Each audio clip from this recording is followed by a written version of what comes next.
Yes?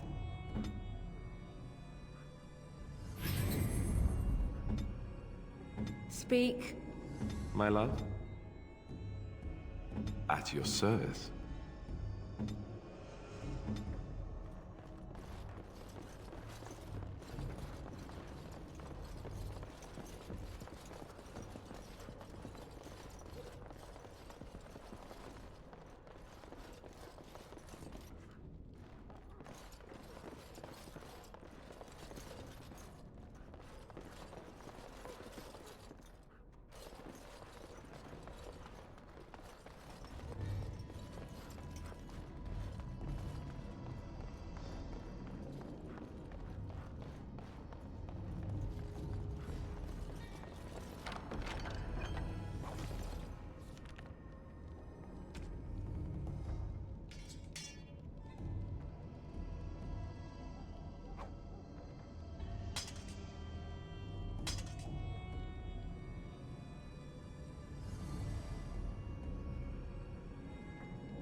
Sometimes silence is best.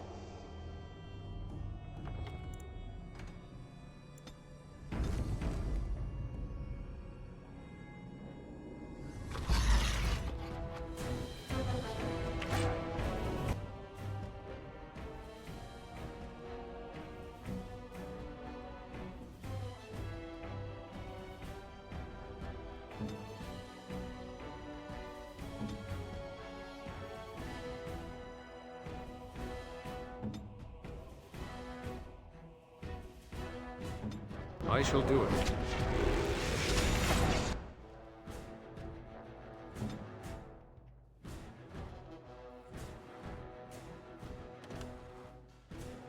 Hurry!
Go! Right.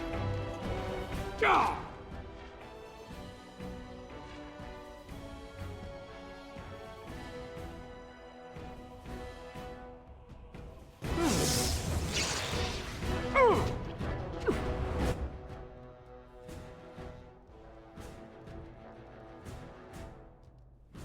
Very well.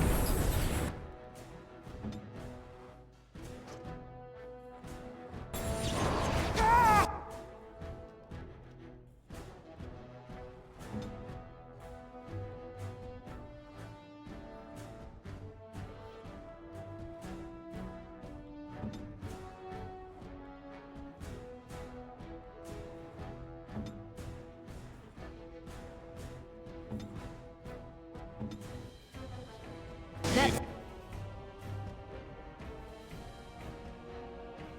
Help? finish. Go!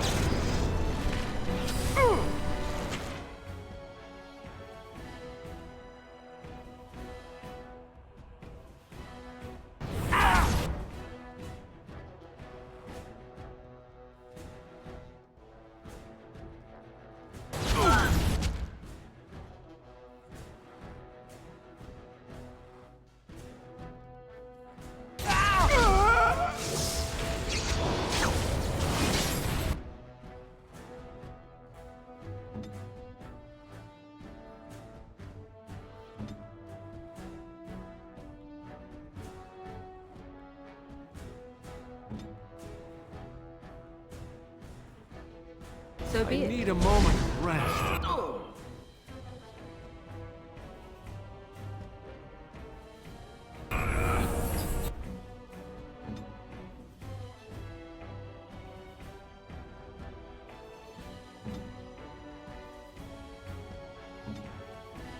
Not around.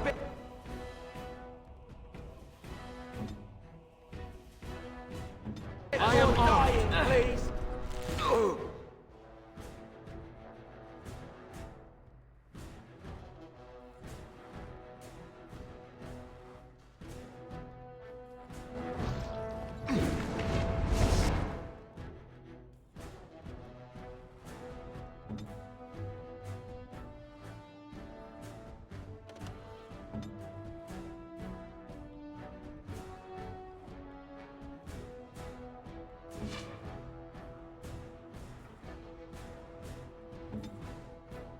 Yeah? Right, that's it.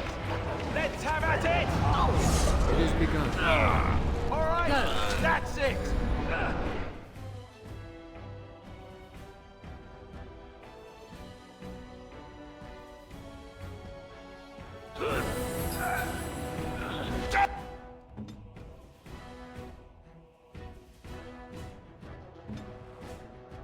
you say. It shall be done. Done with you now.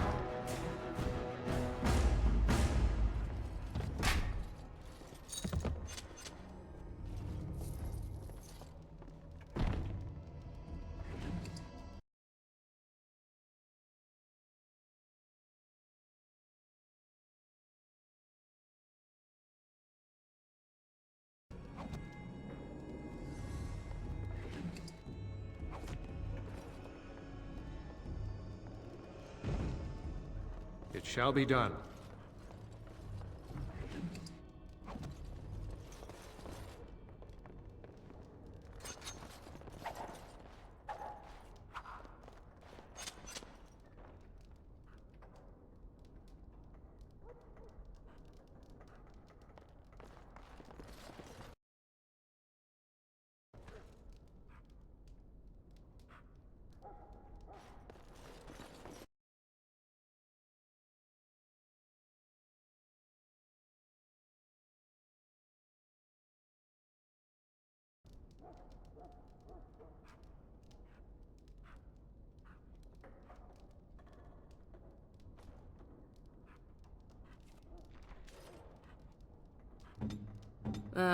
Tis you.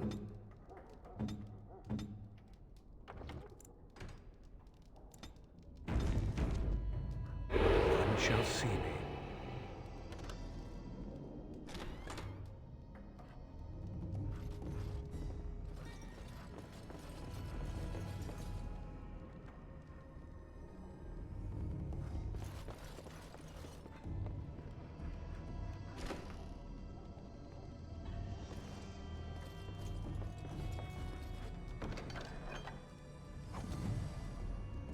Your wish?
I know not how you have survived thus far.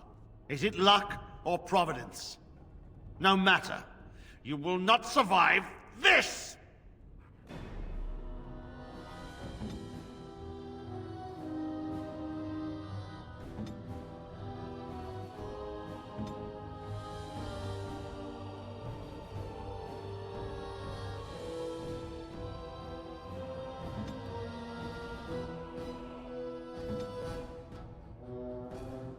I am ready.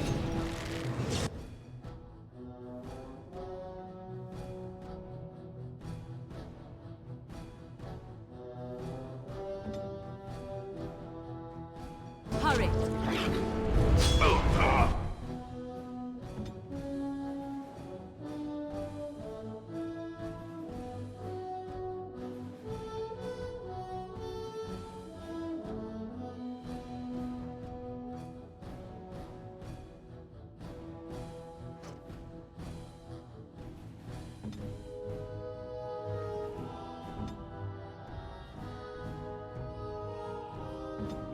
I am...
Run while you can!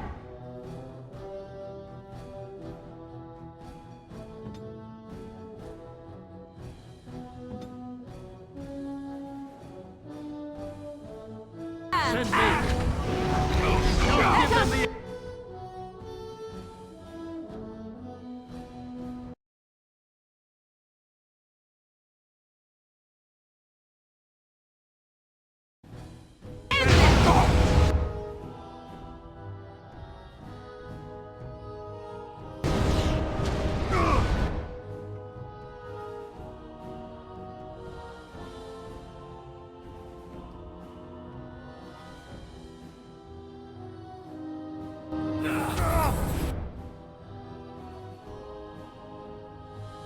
As you wish.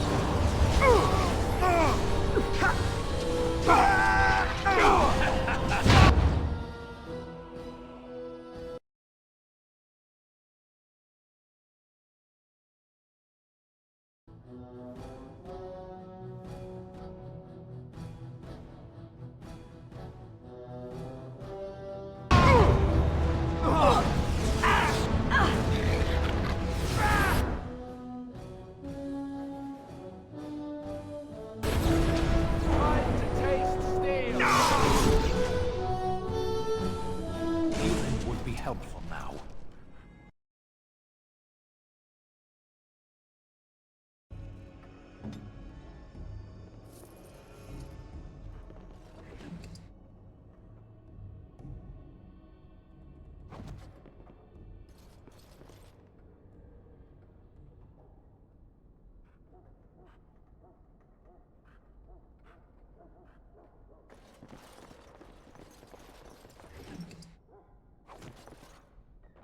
Very well.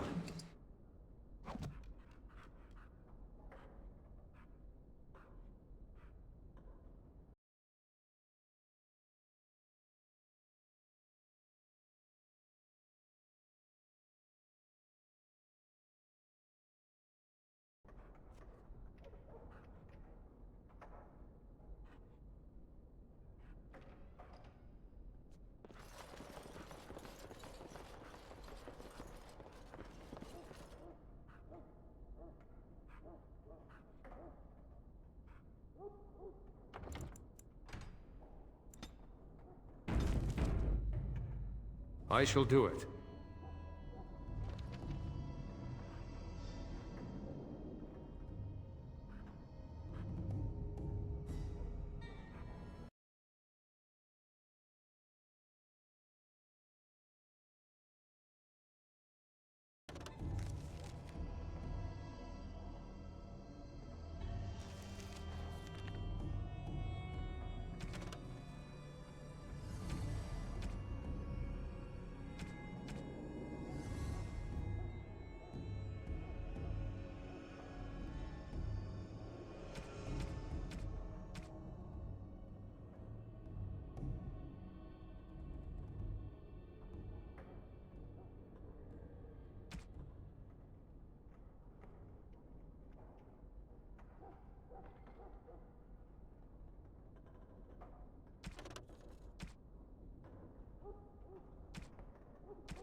Dwarven craft.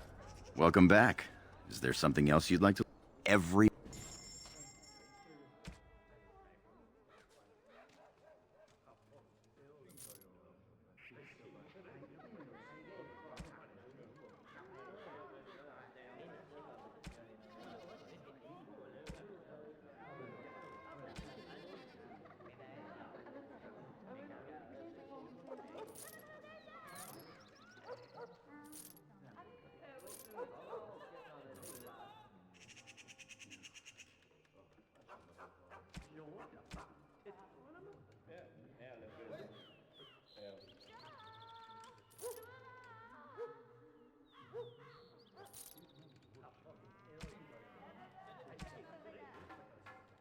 Dwarven craft.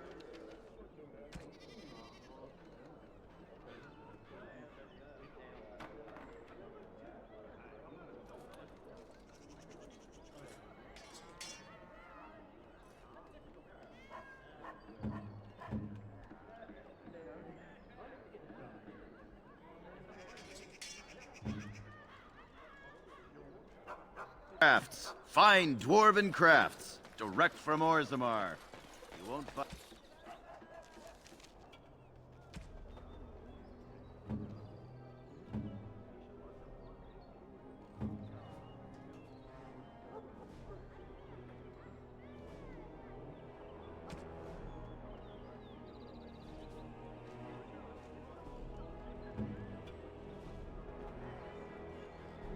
Find better.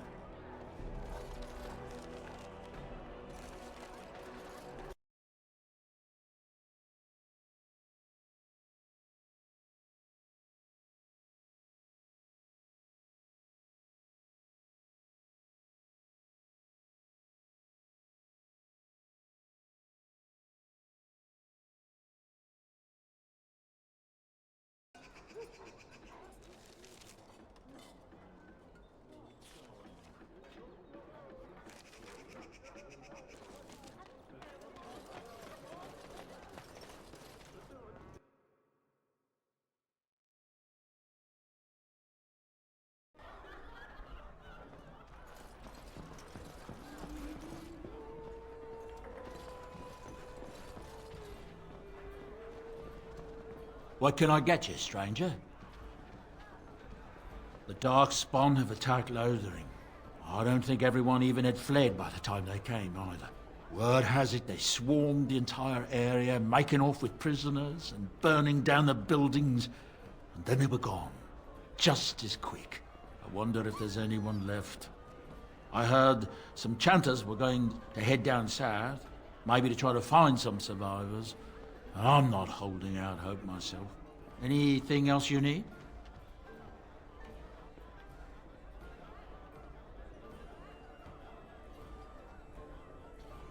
Right, I'll show you around.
As you say.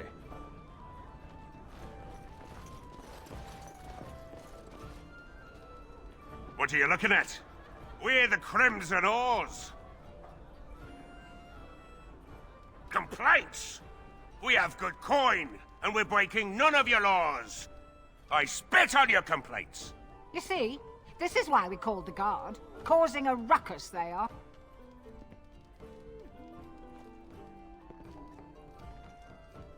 They glare at my patrons. They're loud. They're rude, and they smell.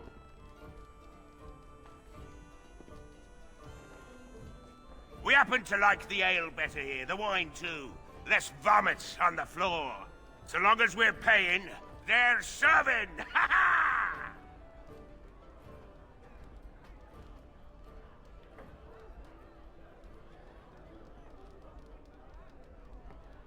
Make our lives hard. For elder nobles are like sheep, or better yet, lapdogs! Ha ha ha! Ha ha! You may have a point. Barwoman, you and your women are too old and shriveled. Too many damn clothes, right, boys? Ha ha ha! Oars, we go to the docks. Let's find us some wenches!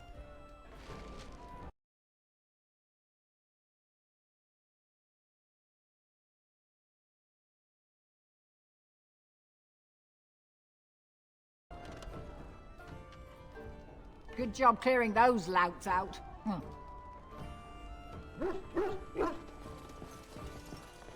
Maker's blessings upon you, Warden.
Thank the Maker, my brother and his family made it out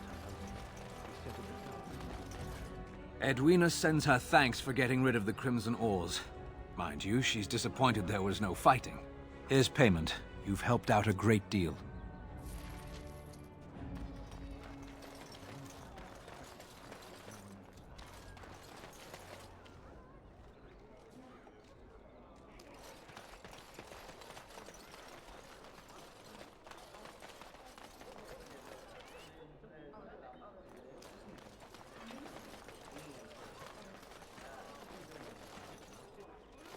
All men are the work of our Maker's hands, from the lowest slaves to the highest kings. Those who bring ham without provocation to the least of his children are breaded and accursed by the Maker. Those who bring ham.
does not breed sinners. Oh, would you stop wrecking my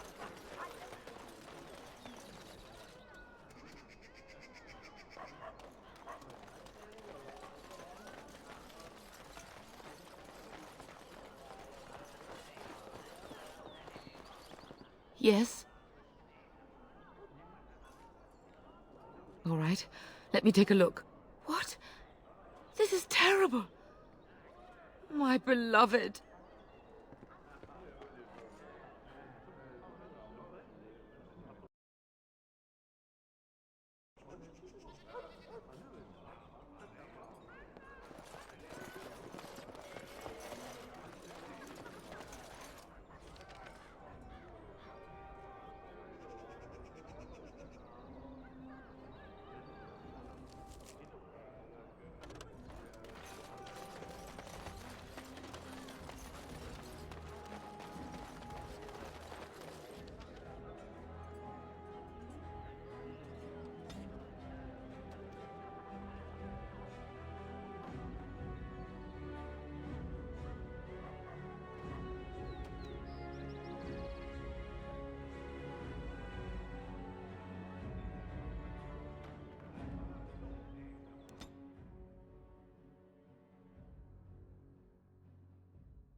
As you say. Oh, thank the Maker. We need help. They attacked the wagon. Please help us. Follow me. I'll take you to them.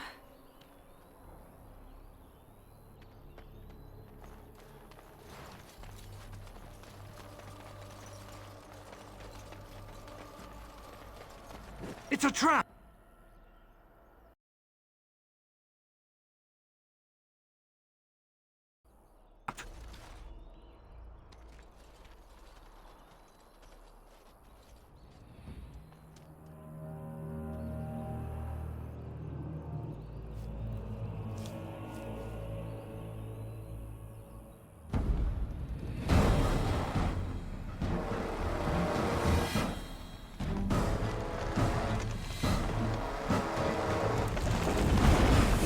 Warden dies here!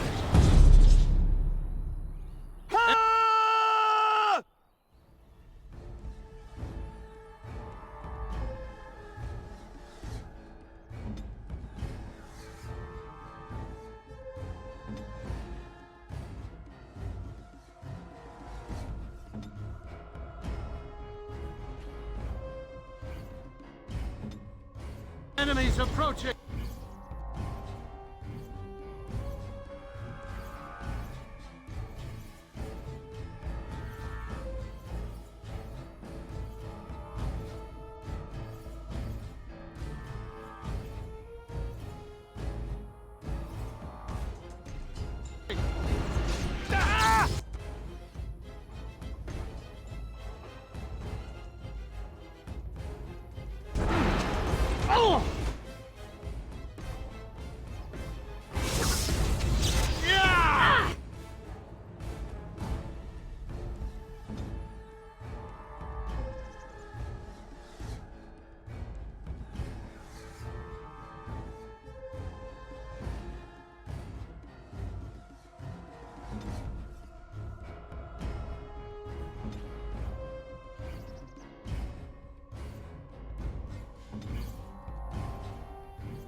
this really gets Another the call. blood pumping.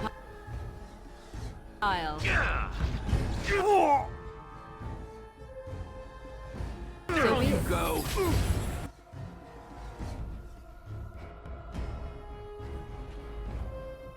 And that too!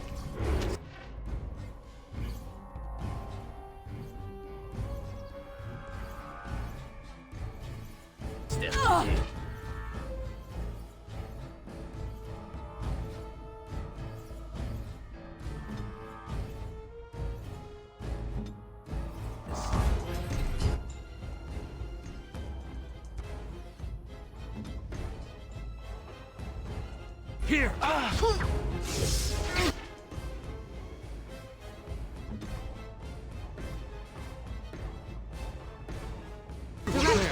cunning trap.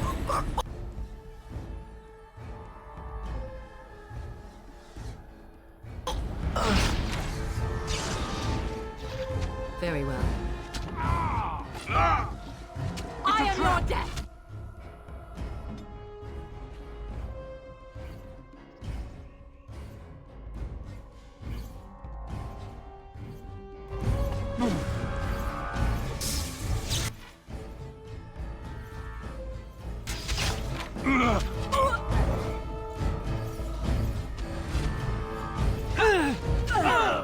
There is no glory in bloodshed!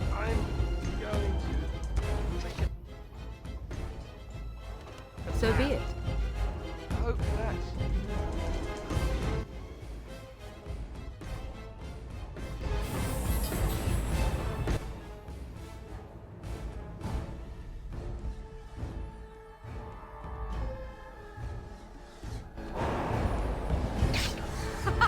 Run while you can!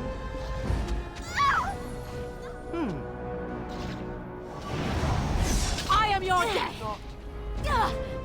Look there. A cunning trap. It's a trap. Send me.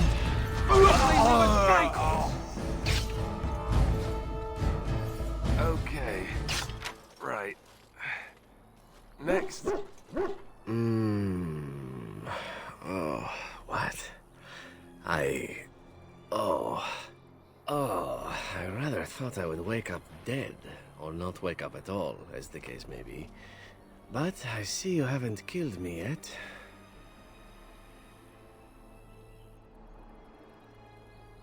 Ah, so I am to be interrogated. Let me save you some time. My name is Zevran. Zev to my friends. I am a member of the Antivan Crows, brought here for the sole purpose of slaying any surviving Grey Wardens, which I have failed at, sadly. An order of assassins, of course, out of Antiva. I suppose you wouldn't hear much of them out here, but where I come from, we're rather infamous. A rather taciturn fellow in the capital. Logan, I think his name was. Yes, that's it.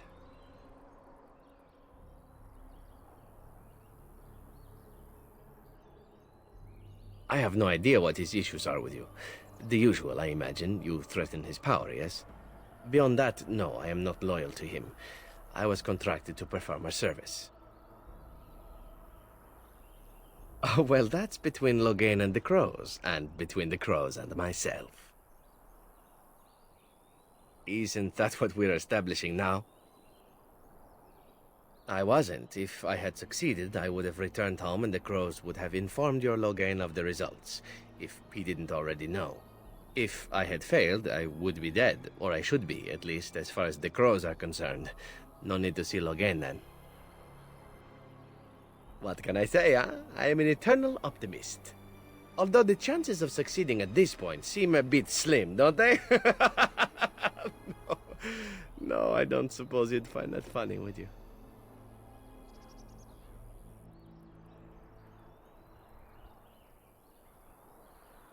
I wasn't paid anything. The Crows, however, were paid quite handsomely, or so I understand. Which does make me about as poor as a chantry mouse, come to think of it. Being an Antivan Crow isn't for the ambitious, to be perfectly honest.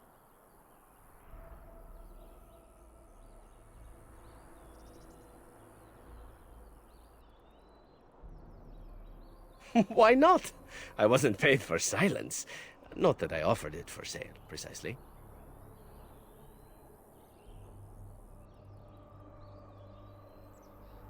Loyalty is an interesting concept. If you wish, and you're done interrogating me, we can discuss it further. Well, here's the thing. I failed to kill you, so my life is forfeit. That's how it works. If you don't kill me, the crows will. Thing is, I like living. And you obviously are the sort to give the crows pause, so let me serve you instead.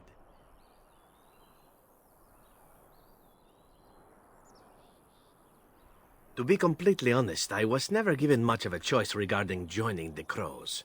They bought me on the slave market when I was a child. I think I paid my worth back to them plus tenfold. The only way out, however, is to sign up with someone they can't touch. Even if I did kill you now, they might just kill me on principle for failing the first time. Honestly, I'd rather take my chances with you.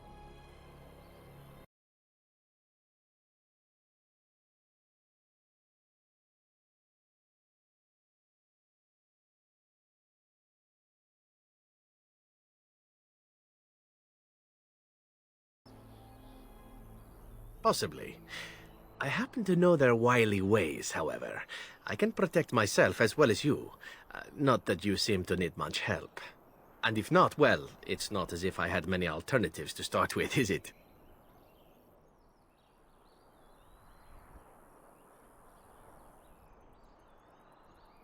Well, let's see. Being allowed to live would be nice, and would make me marginally more useful to you.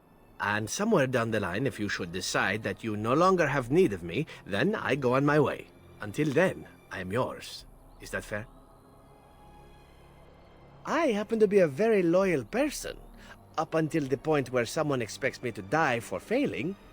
That's not a fault, really, is it? I mean, unless you're the sort who would do the same thing, in which case I don't come very well recommended, I suppose. What? You're taking the assassin with us now? Does that really seem like a good idea?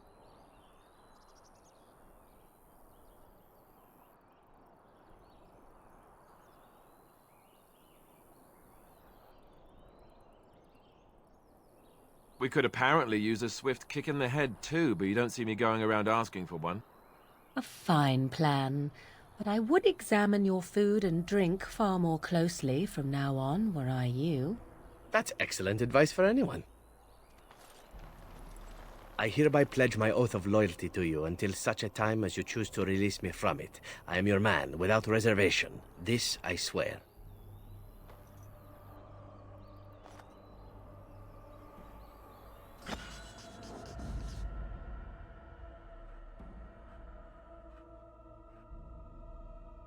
Vashaden.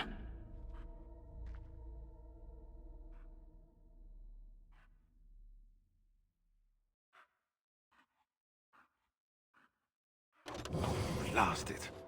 Yes. Yes.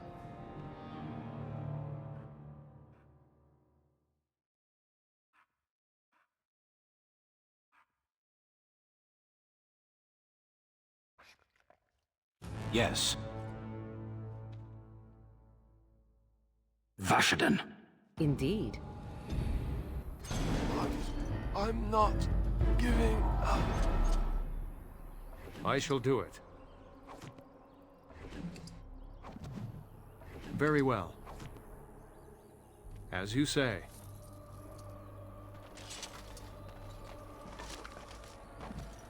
It shall be done.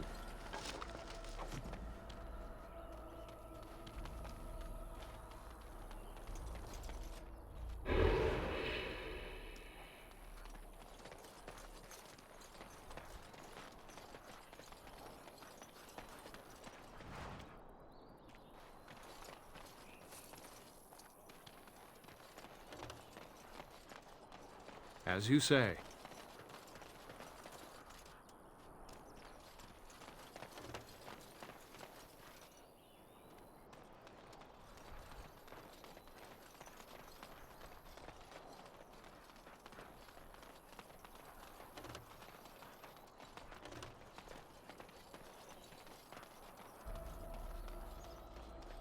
I shall do it. It shall be done.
Here I am.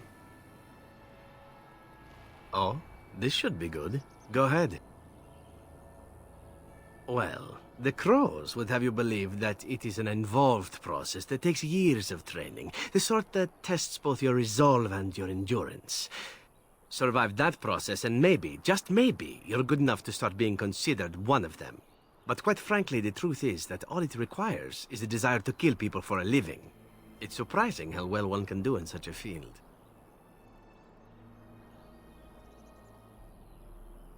Within the crows, I did. But it has been something the crows have devoted a great deal of time to perfecting. An assassin simply specializes in striking from stealth, and in maximizing that first attack to be as lethal as possible.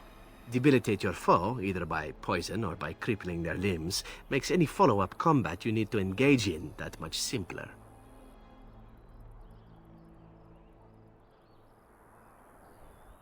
See? Getting paid for the act is beside the point. An assassin is more a tactical choice than a lifestyle. Of course, the crows like to pretend that their abilities are trade secrets, shrouded in shadows and wrapped in a blanket of mystery. So let's just keep this between you and me, shall we?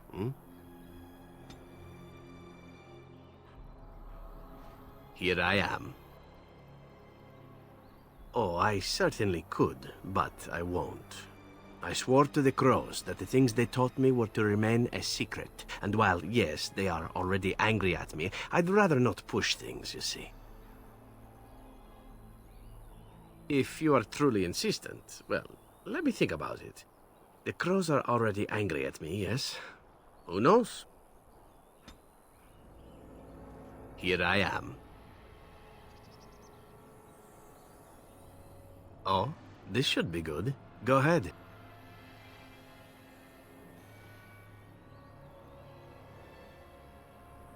Well now, I imagine that's a very fair question. Being an assassin, after all, is a living, at least as far as such things go. I was simply never given the opportunity to choose another way. So, if that choice presents itself, why should I not seize upon it?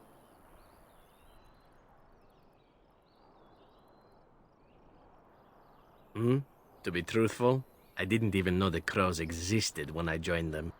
I was but a boy of 7 when I was purchased, for 3 sovereigns, I'm told, which is a good price, considering I was all ribs and bone and didn't know the pommel of a dagger from the pointy end. The crows buy all their assassins that way. Buy them young, raise them to know nothing else but murder, and if you do poorly in your training, you die. Oh, I don't know about that.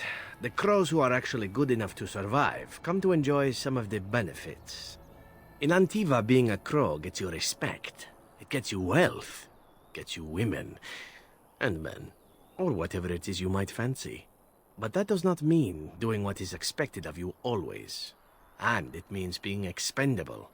It's a cage, if a gilded cage. Pretty, but confining.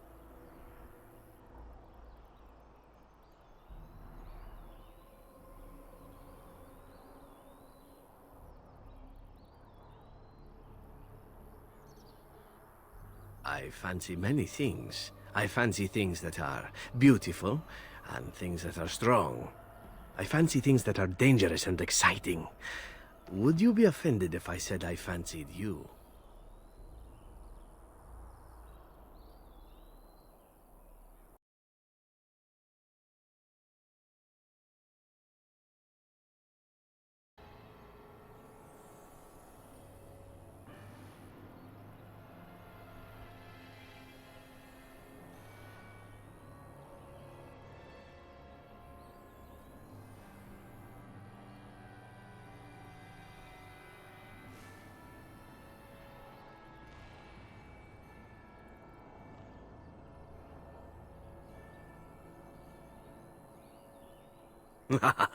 This is good to know.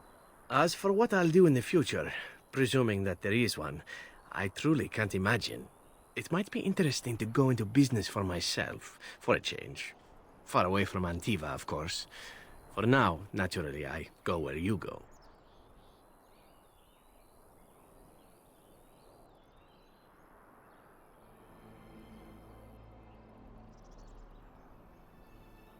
Everything changes, my friend. Come now, enough chit-chat. Talking about the crows summons them, you know. Any Antivan fishwife could tell you so.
Maker's blessings upon you, Warden.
Horror awaits those who perish outside of the Maker's forgiveness.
As you say.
I am ready.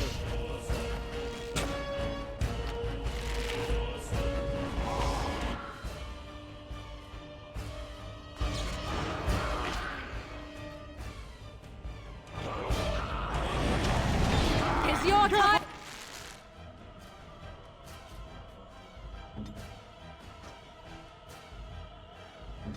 Time to die!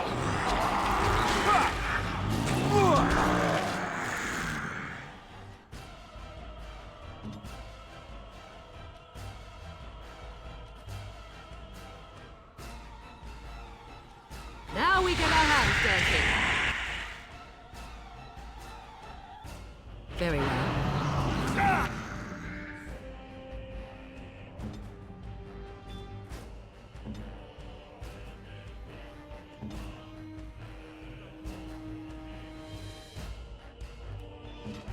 I am them all.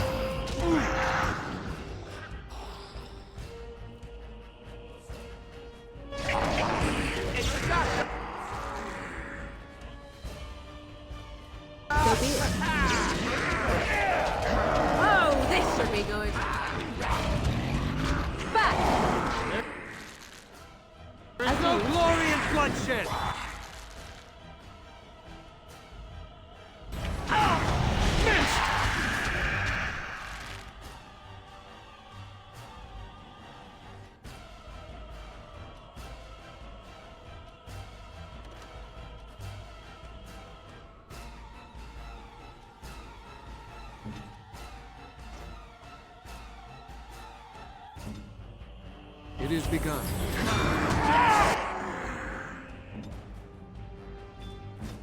Go.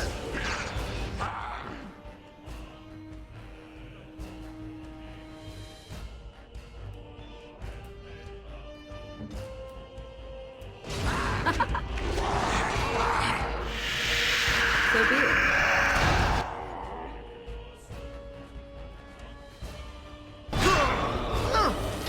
Let's have at it!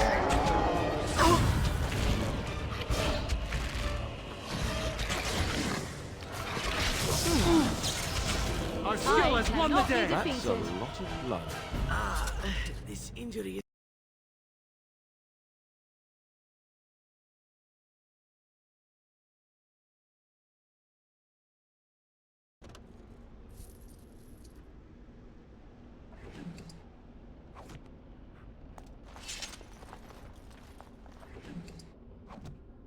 I shall do it.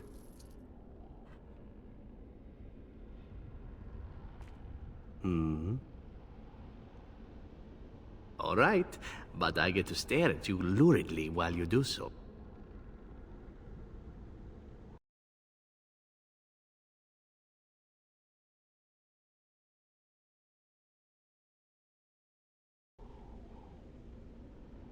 I know little enough of the Dalish other than the fact that my mother was one, or so I was told.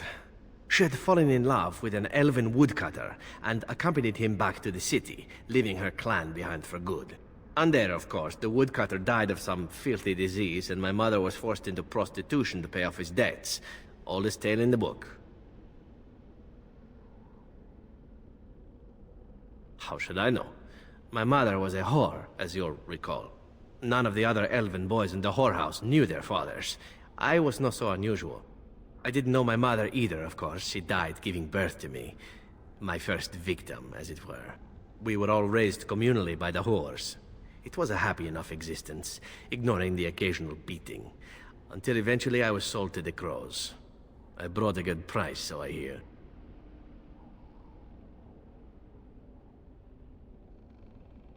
It could have been much worse. Shall I tell you about what happened to the other whorehouse boys who did not fetch a decent price with the crows? Surely your life has not been so idyllic. People like you and I are not the product of happy lives of contentment, after all.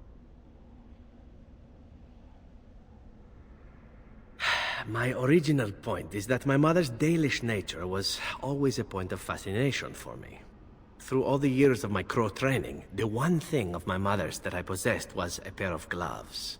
They were of Dalish make, I knew that much, and beautiful. I had to keep them hidden, of course, as we were not allowed such things. Eventually, they were discovered, and I never saw them again.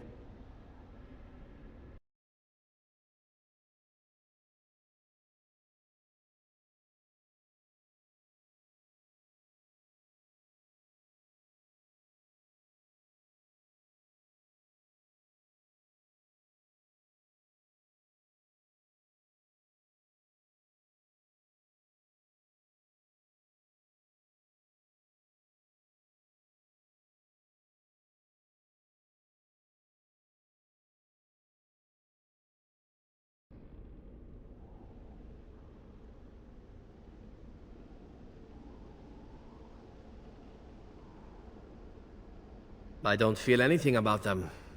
Oh, we heard about them in the city. Even deep in Antiva. I even had the notion once to run off and join them. Naturally, the reality did not live up at all to the fantasies I had constructed as a boy, staring at those gloves. But such is life. Come, enough talk of the Dalish. Let us move on.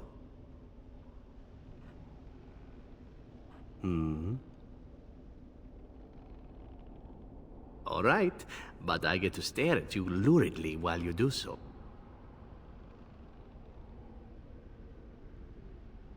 And why not? There are many things to enjoy about being a crow in Antiva. You are respected, you are feared, the authorities go out of their way to overlook your trespasses, even the rewards are nothing to turn your nose up at. As for the killing part, well, some people simply need assassinating. Or do you disagree?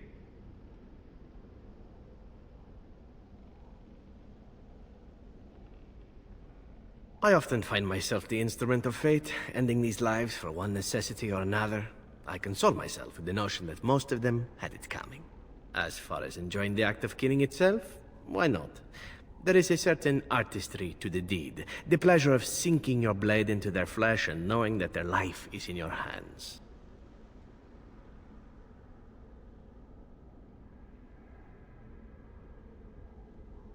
There are many things I did not enjoy about being a crow, of course.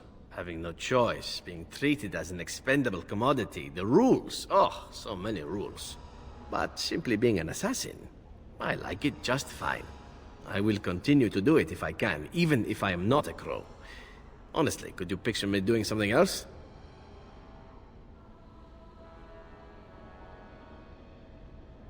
Whereas I am content merely doing what I happen to be good at. It's a talent that not many come by, honestly. I don't see why I need not pursue it. Of course, all these thoughts are moot. Chances are still good that you and I will perish, eaten by darkspawn or slain by the crows at some point. Very gruesomely, I imagine. But it is pleasant enough to chat about. Come, let's move on while our boots still have some wear in them.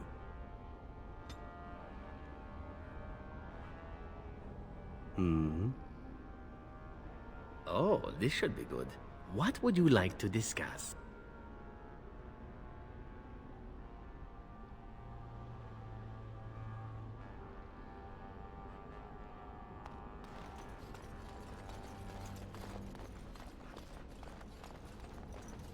Very well.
So these are our visitors? The ones you told me about, Mother? Yes, Connor. And this is the one who defeated my soldiers? The ones I sent to reclaim my village? Yes. And now it's staring at me. What is it, Mother? I can't see it well enough. This is an elf, Connor. You've seen elves before.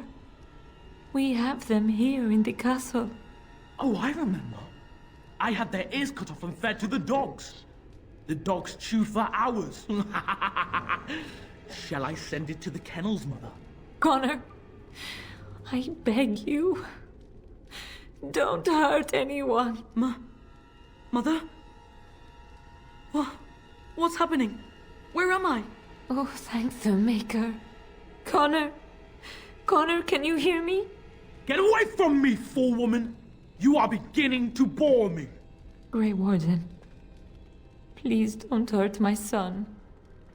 He is not responsible for what he does.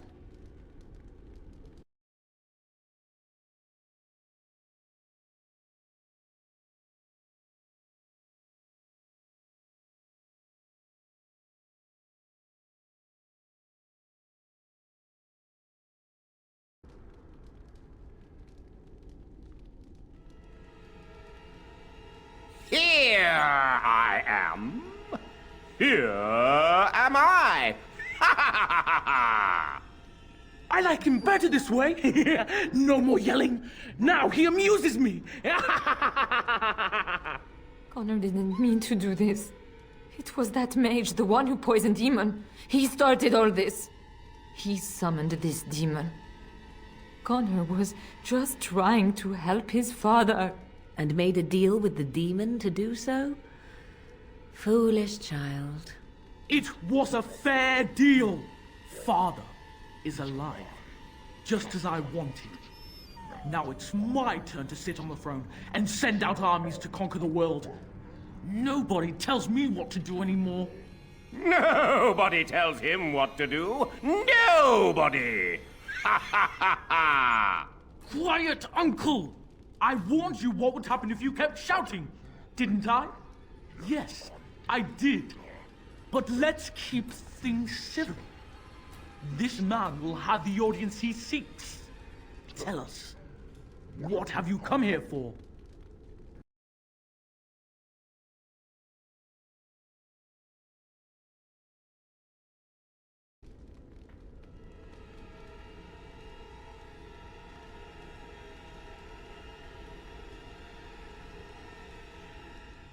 So you're a concerned well-wisher. Why didn't you say that in the first place? All the sneaking around and killing is so unnecessary. But Father is so very ill. We really shouldn't disturb him. Isn't that right, Mother? I don't think... Of course you don't! Ever since you sent the knights away, you do nothing but deprive me of my fun. Frankly, it's getting dull. I crave excitement and action. This man spoiled my sport by saving that stupid village, and now he'll repay me. Enemies of...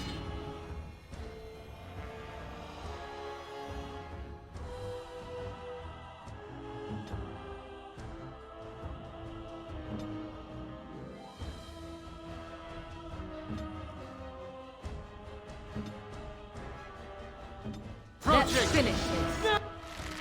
Kidding yourself with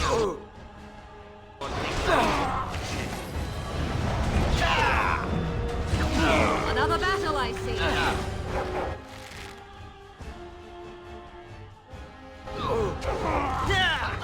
we really go.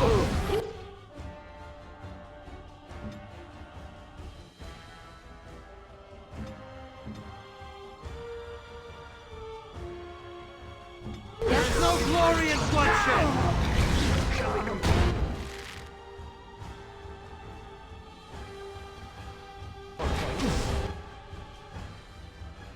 I shall do it. You said... Get off! Another fatality! Wipe them out! I shall do it. Bloodletting, I see. Another corpse to the pile. 'Tis your time to die! That went well.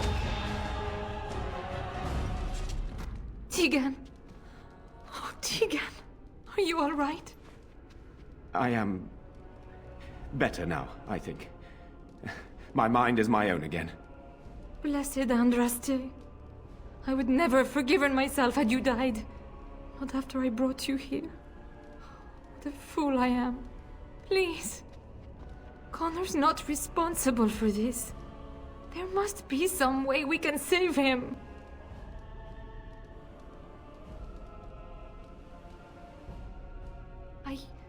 Yes. I didn't tell you because I believed we could help him. I still do.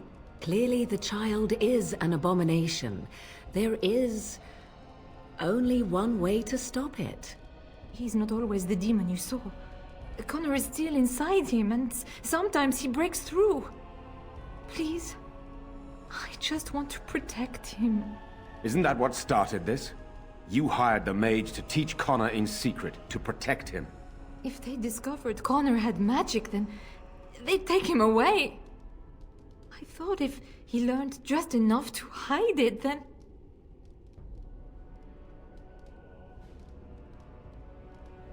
I think he ran upstairs, to the family quarters.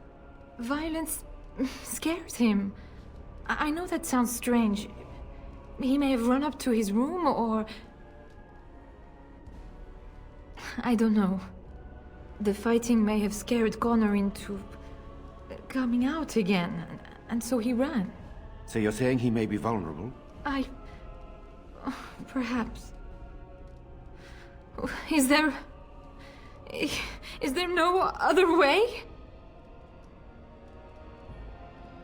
I wouldn't normally suggest slaying a child, but he's an abomination. I'm not sure there's any choice. No? What about the mage? He could know something of this demon. If he still lives, we could speak to him. Then we should bring him here immediately. I do not know how much we can trust him. But we must find out what he knows. Tegan, could you find him? I will try. Though if he resists, I will not hesitate to kill him. I'll return shortly. You're lucky to be alive, Jown. After all you've done. I didn't summon any demon, Lady Isolde. But I did poison the owl, and that started all this. I'm willing to help if you'll let me. The demon in Connor needs to be destroyed. Killing Connor is the easiest way to do that, certainly. But there is another way. A mage could confront the demon in the Fade, without hurting Connor himself. What do you mean? Is the demon not within Connor? Not physically. The demon approached Connor in the Fade while he dreamt, and controls him from there. We can use the connection between them to find the demon. You can enter the Fade, then? And kill the demon without hurting my boy? No, but I can enable another mage to do so. It normally requires lyrium and several mages. But I have... blood magic.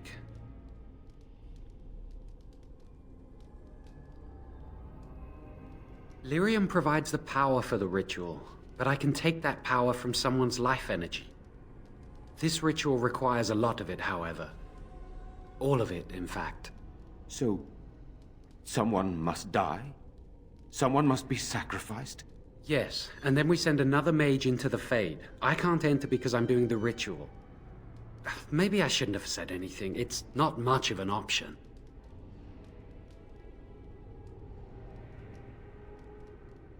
The power has to come from somewhere, and that means either lyrium or blood. Then let it be my blood. I will be the sacrifice. What? Isolde, are you mad? Eamon would never allow this. Either someone kills my son to destroy that thing inside him, or I give my life so my son can live. To me, the answer is clear. Blood magic. How can more evil be of any help here? Two wrongs don't make a right. It does seem like a sensible choice, with a willing participant. Connor is blameless in this. He should not have to pay the price. It's up to you, my friend. You know more about such things than I do, and it's your companion going into the Fade. The decision is yours.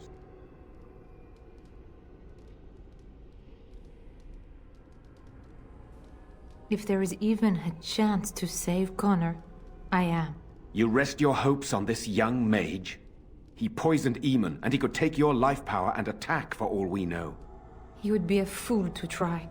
No, I am willing to take his word. I would give my life for the chance to undo what I have done. I still do not agree, but it cannot be my choice.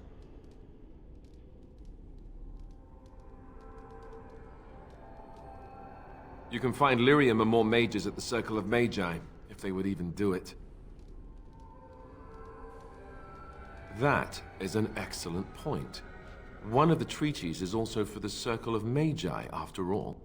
The tower is about a day's journey across the lake. You could attempt to get the mages' help. But what will happen here? Connor will not remain passive forever. Very well. I will keep Jowan here as a precaution. He says he wants to help, so he will keep an eye on Connor with us. Go to the tower quickly, then. The longer you are away, the greater the chances of disaster.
You have some kind of problem? Oh? What was this about? How sad it is to see a Grey Warden manipulated. But I have no time to straighten this out for you. Men, let's teach the Grey Warden a lesson about trust.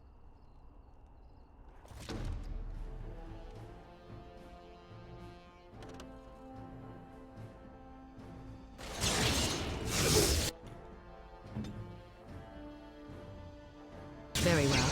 No quarter shall be given!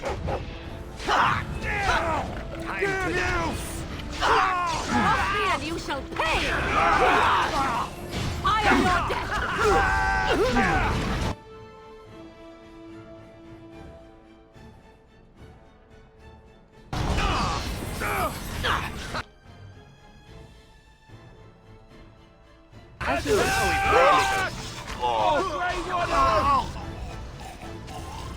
How very fitting. They would build a prison for mages in the middle of the lake and make it look like a giant palace.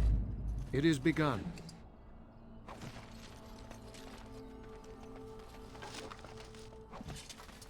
I shall do it.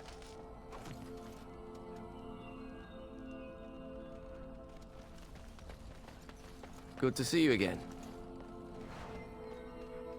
Wow, I've never seen one of you knife-ears dressed like the King of Ferelden before. You made good for yourself, eh?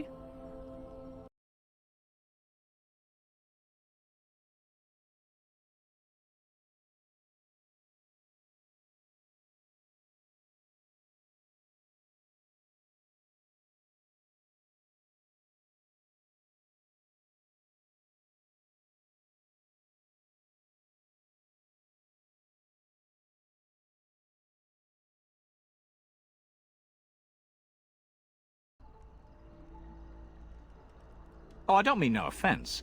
I know I shoot my mouth off. I'm just not used to your kind, trussed-up all fancy.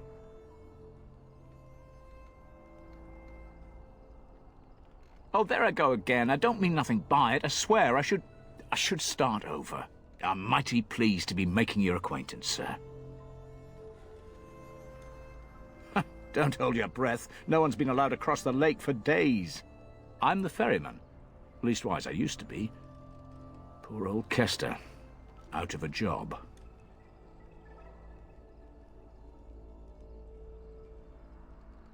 Gregor just came down and said, "Don't you worry, Kester. We got it all under control, we do." Didn't say nothing else. And then he puts Carol in charge of my boat. Lissy. Named for my grandmum, she was. I told you, they didn't tell me nothing. And if I know they're mages, I'm better off keeping out of their business. If I had to guess, I'd guess it had to do with magic. But the tower's always got something to do with magic.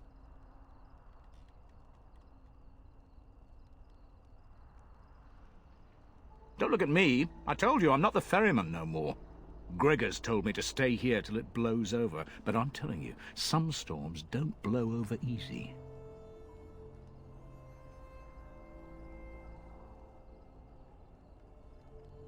Maybe you could at that.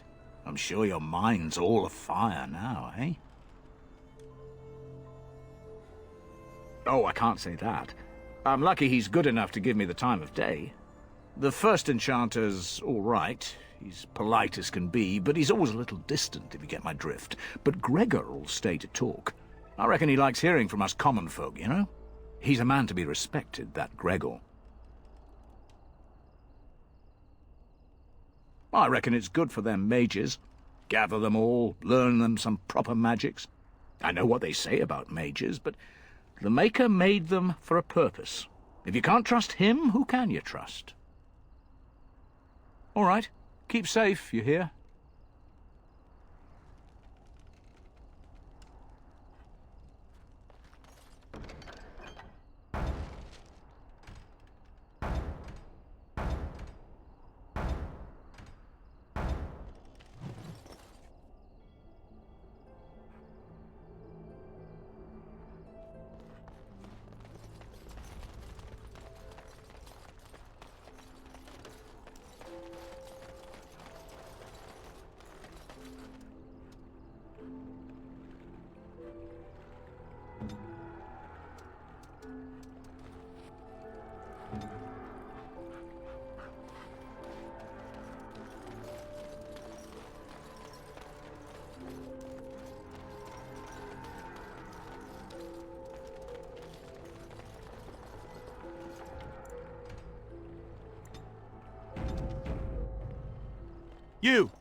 You're not looking to get across to the tower, are you?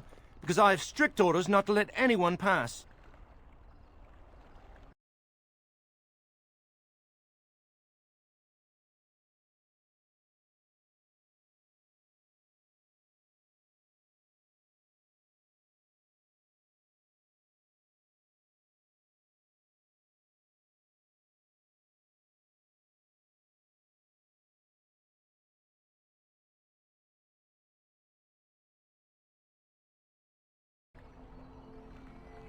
Oh, you're a Grey Warden, are you?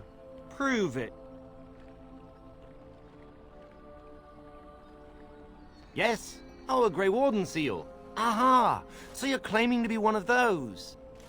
You know, I have some documents too. They say I'm the Queen of Antiva. What do you think of that?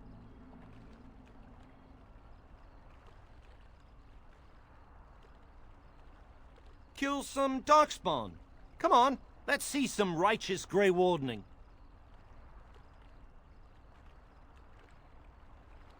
Well, that's good, I suppose. Wouldn't want darkspawn smeared across the landscape. I hear their blood is black. Is that true? You'd know if you were a Grey Warden.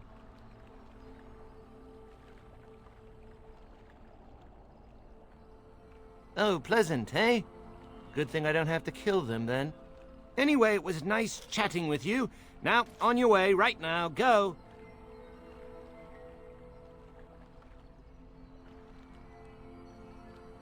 He won't know if you never get in, will he? Oh, I've outsmarted you. If I were more flexible, I'd pat myself on the back.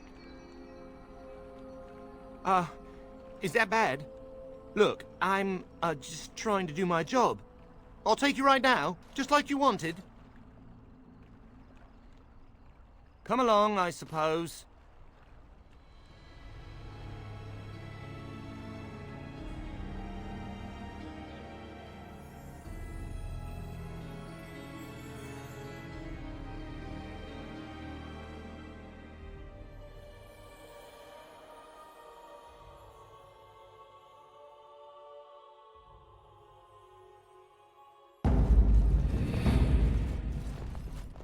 And I want 2 men stationed within sight of the doors at all times.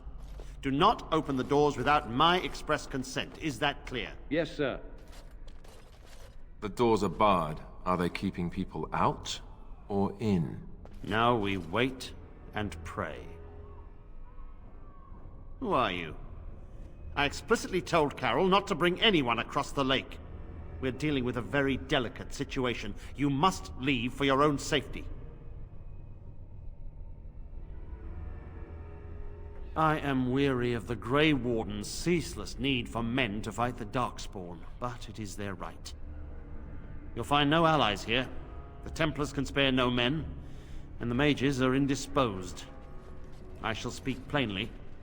The tower is no longer under our control. Abominations and demons stalk the tower's halls. The circle is lost. The tower has fallen.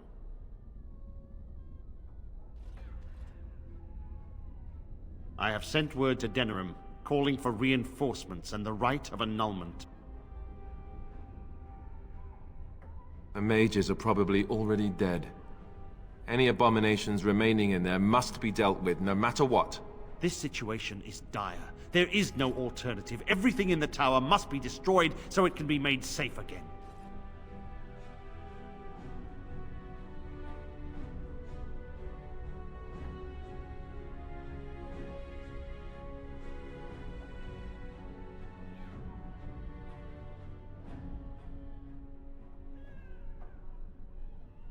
If any are still alive, the Maker himself has shielded them. No one could have survived those monstrous creatures. It is too painful to hope for survivors and find nothing.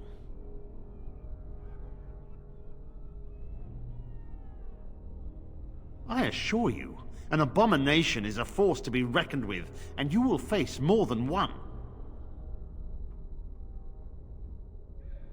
If you succeed, I would owe you much, enough that I would pledge my Templars to your cause. Without word from Denerim, I must determine our course. Surely destroying Darkspawn is a worthy goal. A word of caution. Once you cross that threshold, there is no turning back. The great doors must remain barred. I will open them for no one until I have proof that it is safe. I will only believe it is over if the first enchanter stands before me and tells me it is so. If Irving has fallen, then the circle is lost and must be destroyed. May Andraste lend you her courage, whatever you decide.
My wounds!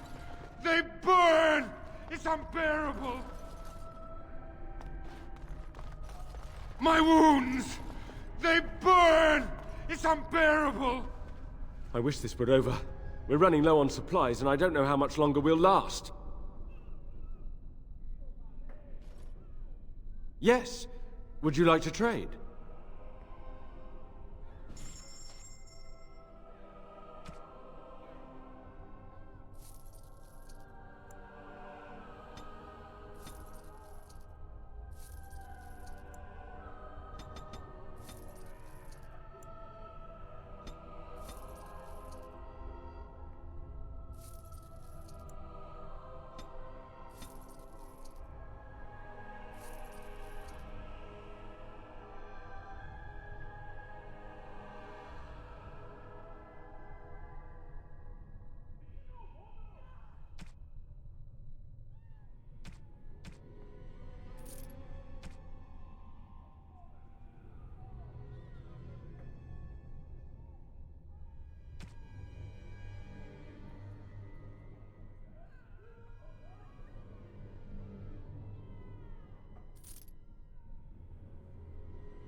What?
As I recall, shutting the door and throwing away the key was definitely the Templar Plan B.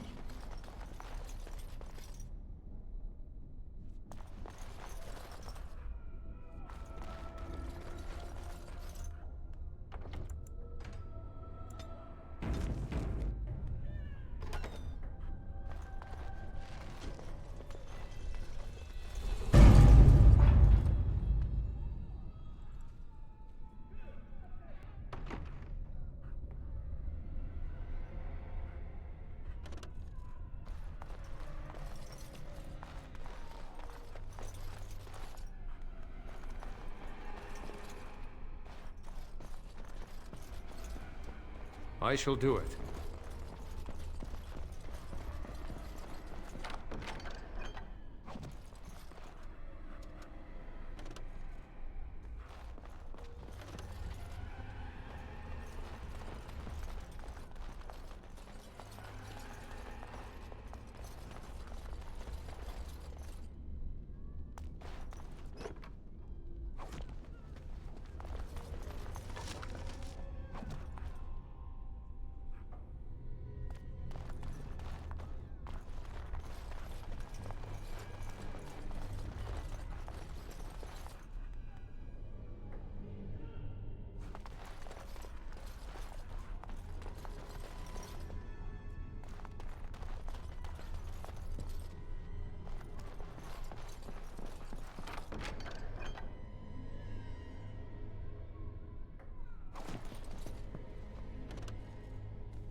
It's you. No, come no further. Grey Warden or no, I will strike you down where you stand.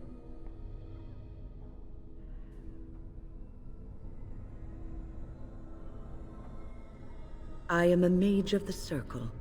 More importantly, why are you here? The Templars would not let just anyone by.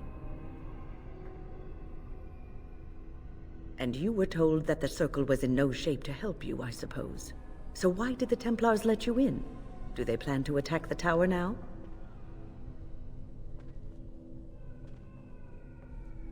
So Gregor thinks the Circle is beyond hope. He probably assumes we are all dead.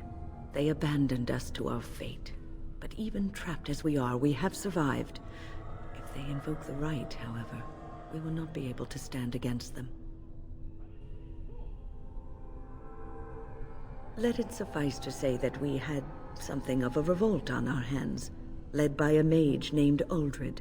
When he returned from the battle at Ostagar, he tried to take over the Circle. As you can see, it didn't work out as he had planned. I don't know what became of Uldred, but I am certain all this is his doing. I will not lose the Circle to one man's pride and stupidity.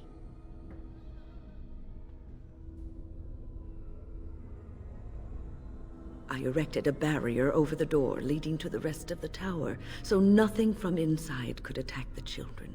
You will not be able to enter the tower as long as the barrier holds, but I will dispel it if you join with me to save this Circle.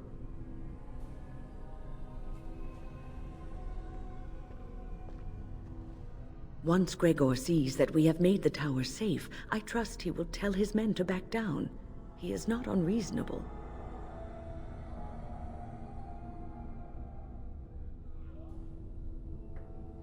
Then our path is laid out before us. We must save Irving. Petra and Kenan will watch them. If we slay all the fiends we encounter on our way, none will get by to threaten the children.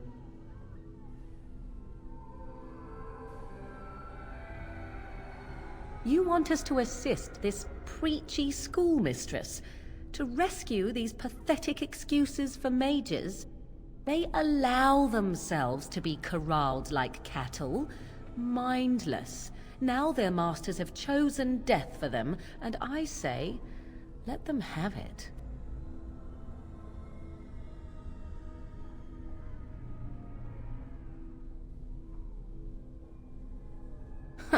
If that was so, why, I am sure I would have flung myself from the top of this tower years ago. I will allow neither mind nor body be subjugated in such a dehumanizing fashion. And that is made abundantly clear. Look at how they live. Servants of the Chantry. They lack respect for themselves and their own power. Why should I respect them?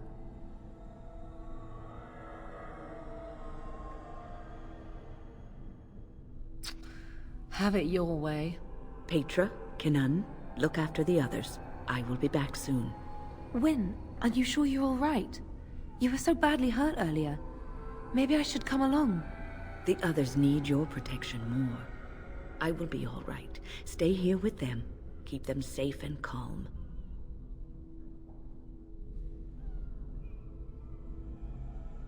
If you are ready, let us go end this.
Yes. Yes.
It is good to see that some wardens survived. We are sorry for the loss of your comrades. You heard about Loghain. I would never have imagined the Terran a traitor. Wynne was at Ostagar. She told us everything upon her return. But why speak of things past? Be careful in there, and stay safe. I don't suppose this is what you expected the Circle to be like, is it? I keep thinking this is our punishment for being mages. That's why the Templars have to do away with us. Their swords are like the sword of mercy that sent Andraste back to the Maker.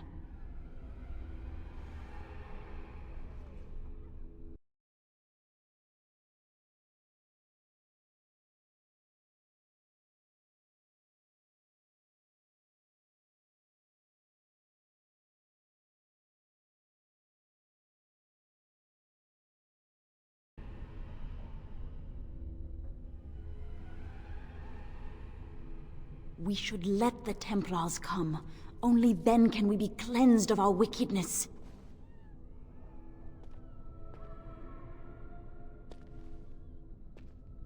I will pray. May we abandon our tainted bodies to find peace with the Maker.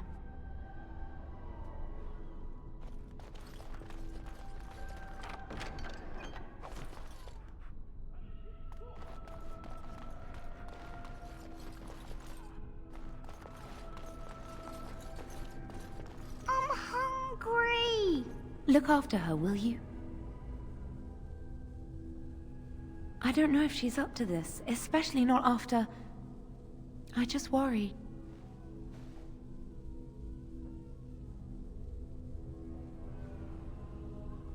Wynne's the strongest person I know, but she's only human. This ordeal has been hard on her. I was on my way down to the library when I heard screaming. And a demon came around the corner. Its eyes were afire with evil. I was certain it was my death come upon me. I think I screamed. I was so afraid. And then Wynne was there, in front of me, shielding me. It was light and fire, blood and chaos. When it was over, the demon was dead, but Wynne wasn't moving either. I was so afraid she was... gone.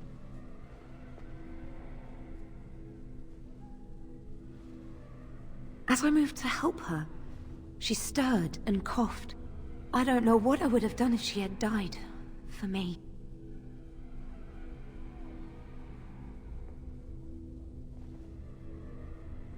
Just look after her, all right? She might be completely fine, but then again, maybe she didn't come away from that totally unharmed. Thank you. And thank you again for helping us.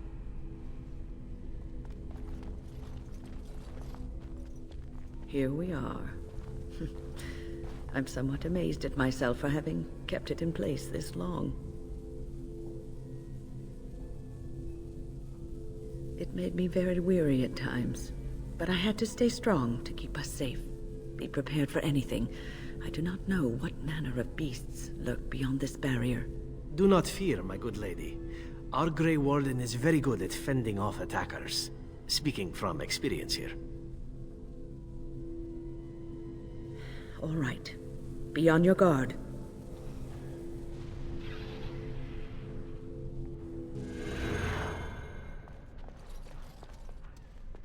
Sometimes silence is best.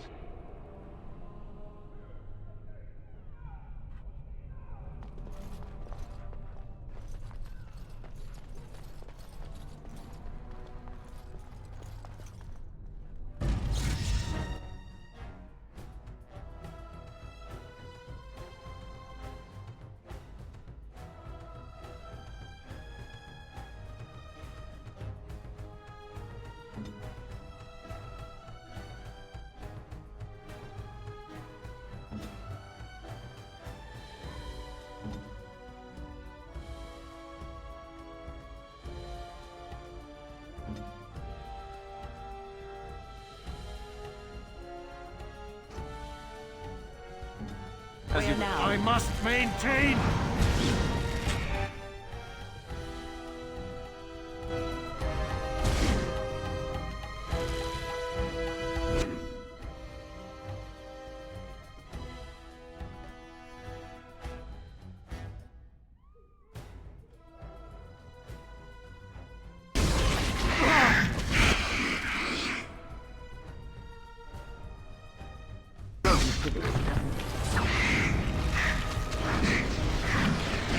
shall be done.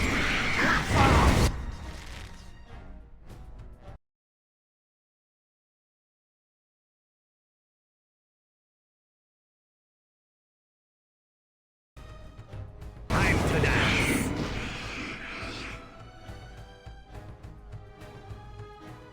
Our skill has won the day!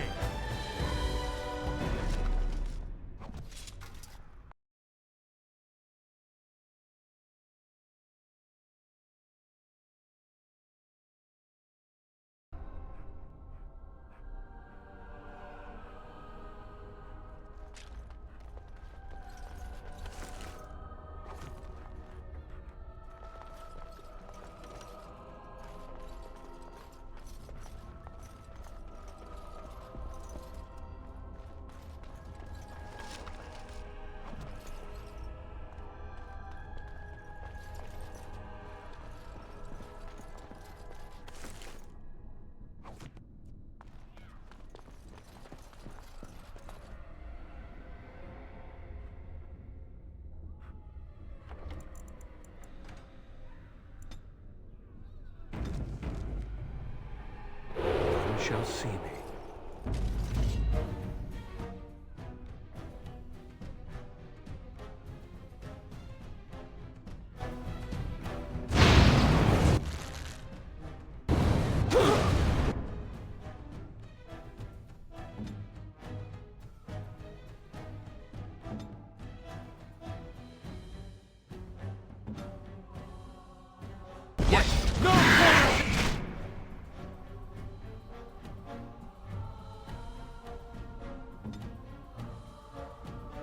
Shall be given.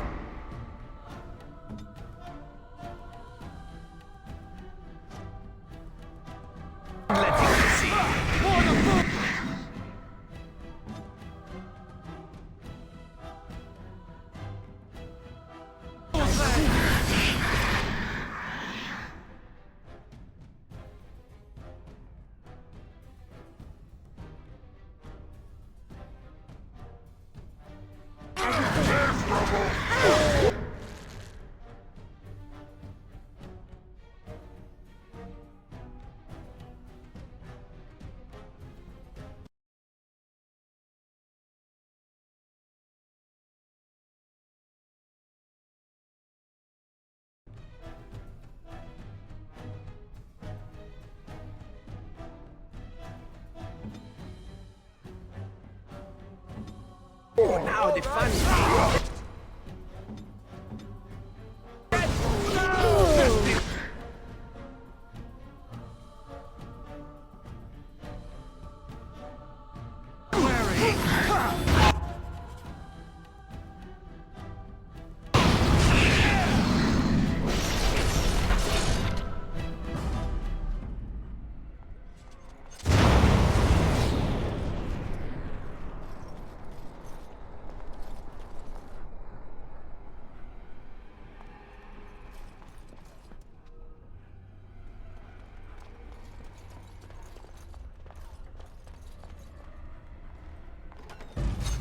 Very well.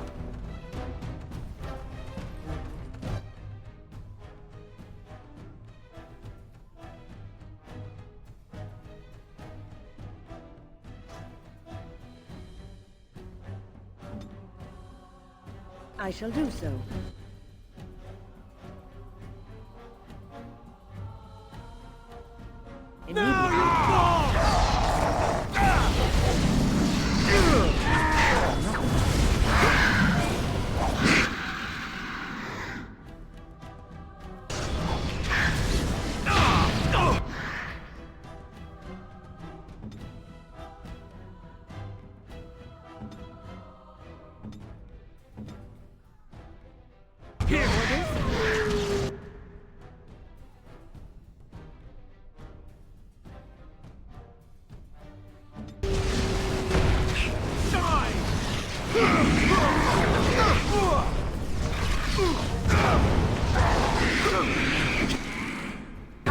Grab some glory!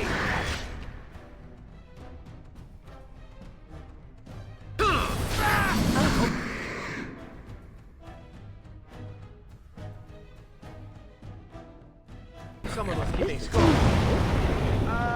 Injured? As in me? As in now?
Actually colder up here.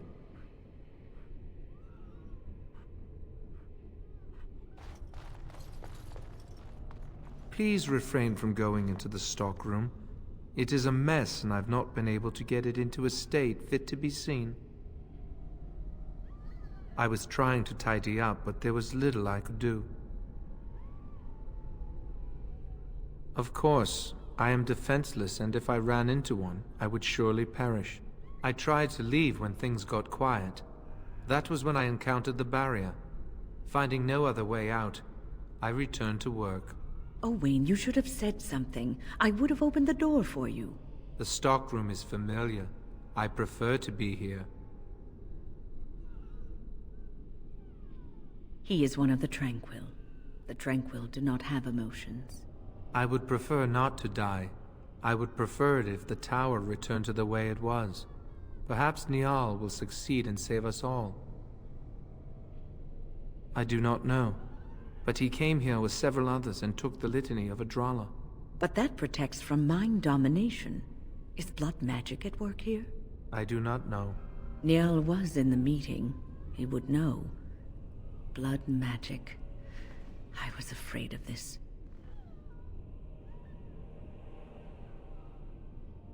Blood magic could control us, too. Who knows what could happen then? We should find Niall. The litany will give us a fighting chance against any blood mages we encounter. I wish you luck. Perhaps this will be over soon and things will return to the way they were. Goodbye.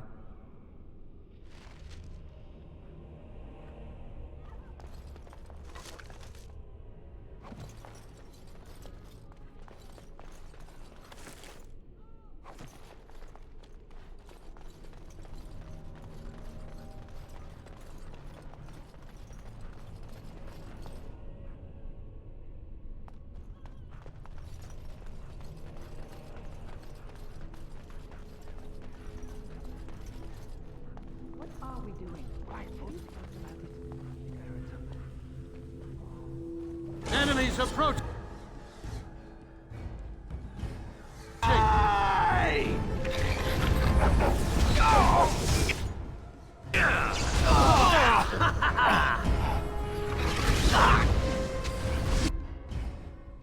Very well.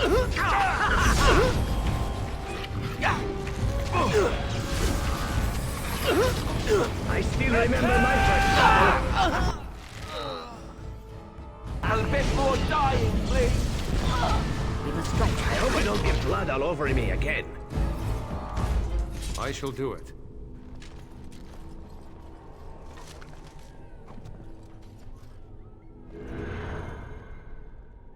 Please, please don't kill me.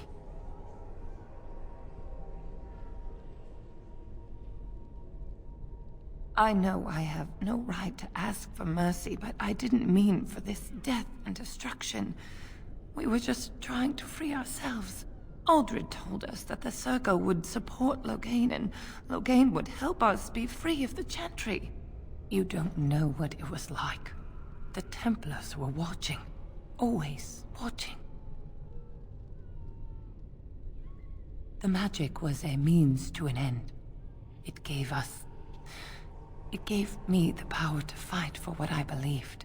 Fighting for what you believe is commendable, but the ends do not always justify the means.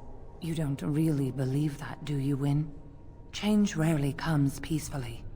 Andraste waged war on the Imperium. She didn't write them a strongly worded letter. She reshaped civilization, freed the slaves, and gave us the Chantry. But people died for it. We thought someone always has to take the first step. Force a change, no matter the cost. Nothing is worth what you've done to this place.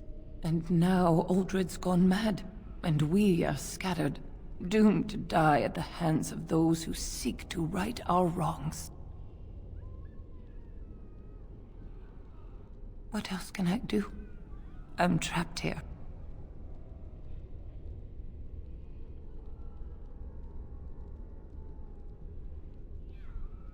Thank you. The Maker will surely turn his eyes on you for your mercy.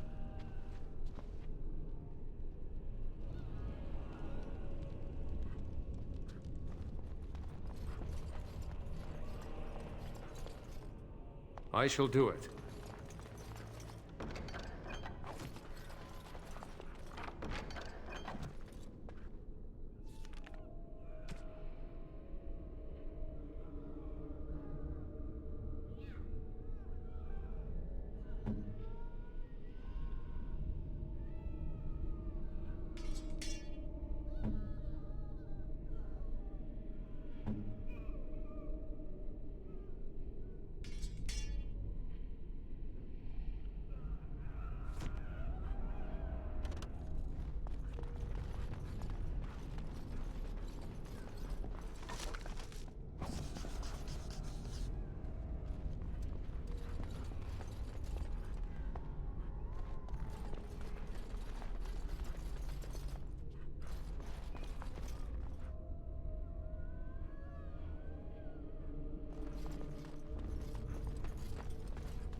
I love this game.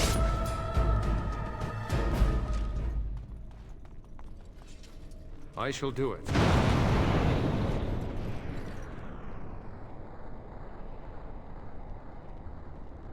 It shall be done.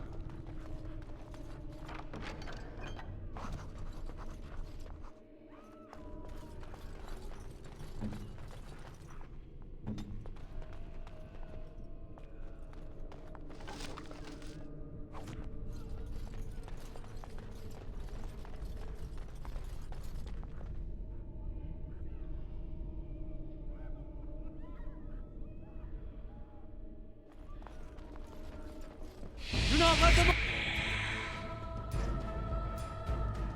overwhelm us!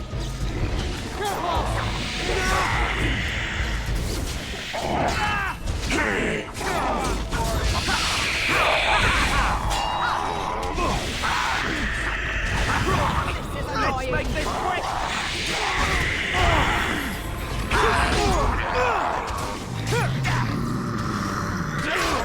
Time for a little bloodletting, I see.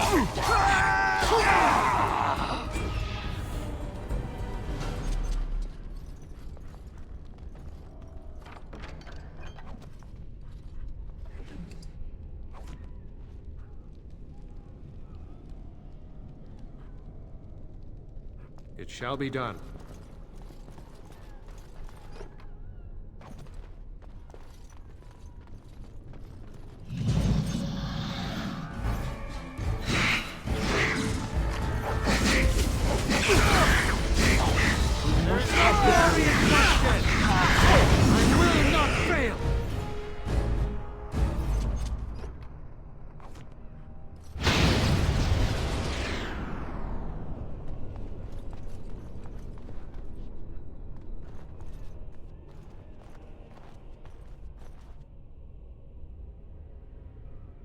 Are the demons gone? Is it safe? I don't want to die. If you're sure it's safe, I could take a peek outside.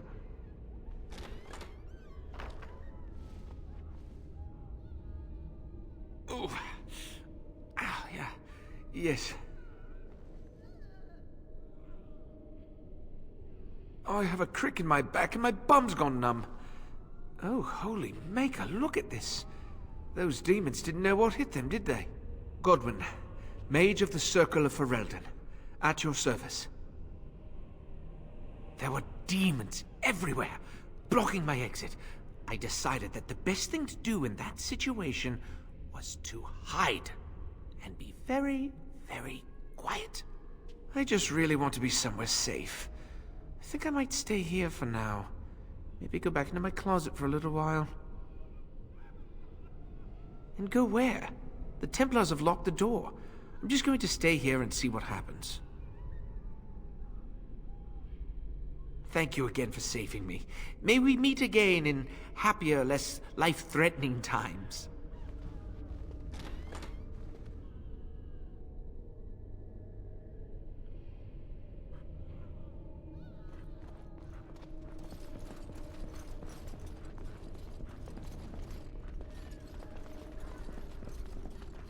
There's nothing here. If we...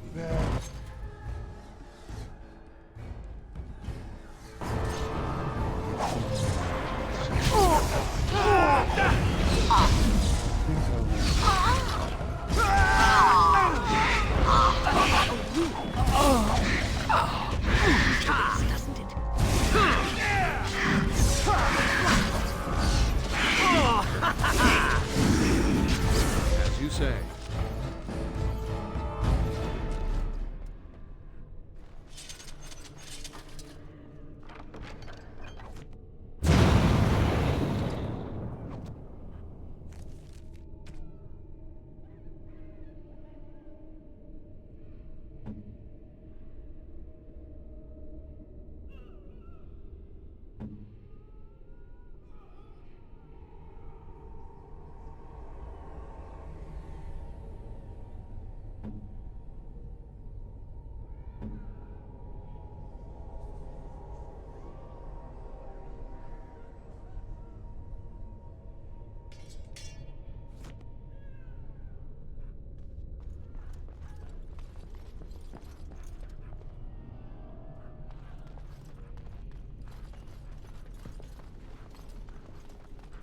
Very well.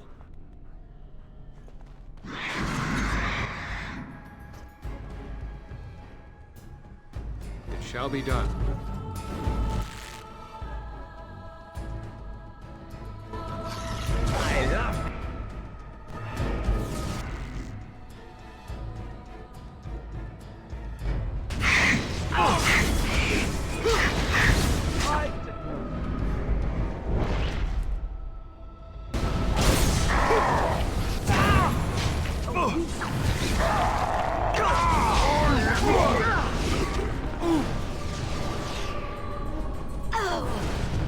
Very well.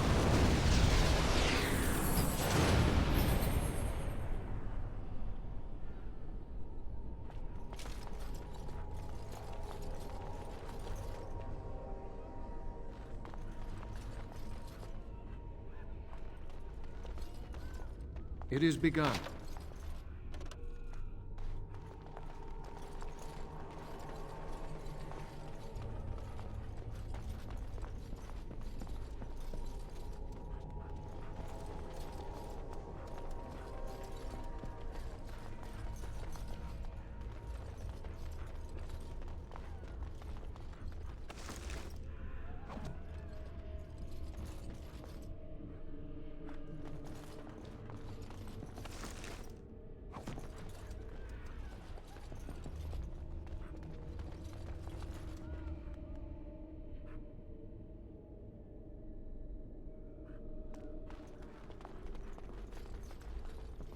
It shall be done.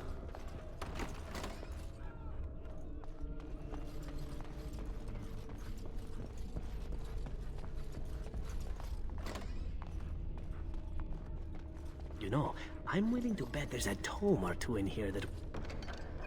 would fetch a lovely price on the market.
As you say.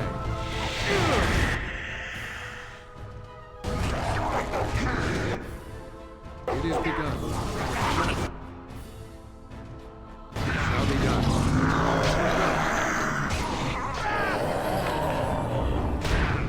Let's grab some glory!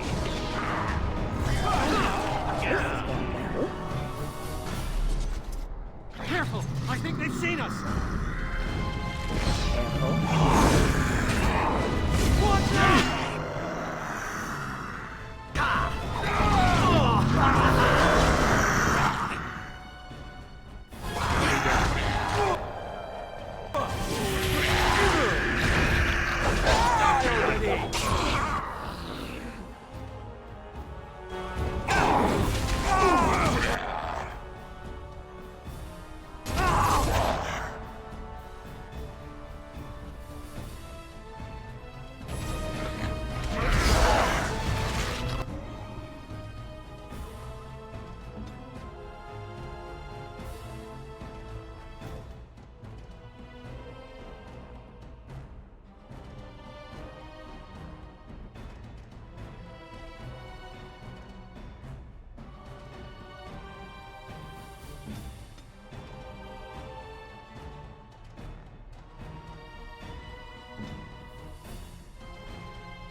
I will not fail!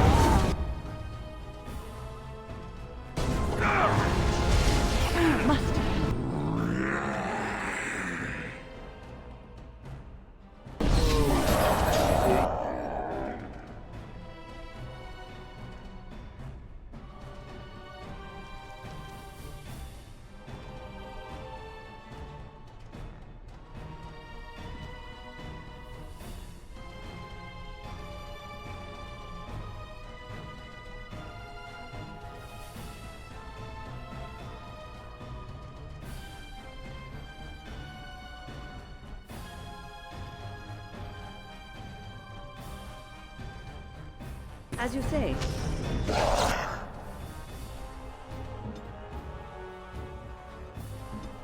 your order.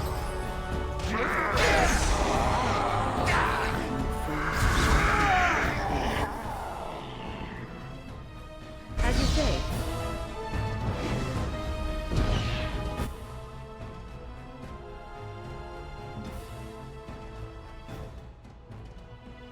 Direct me. Immediately.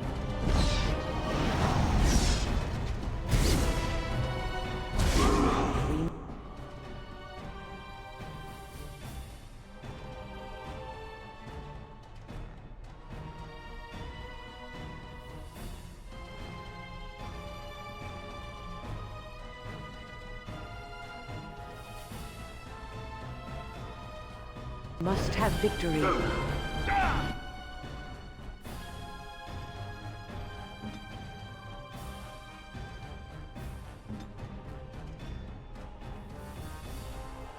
We must fight.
It is begun.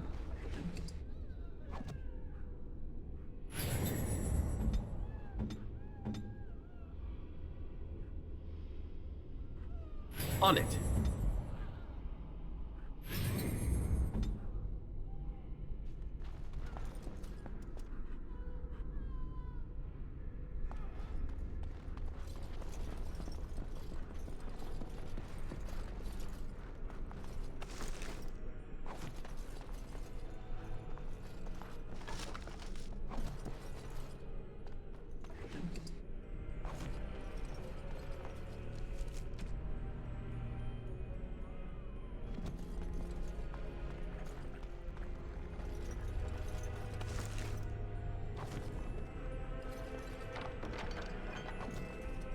Your desire is my command.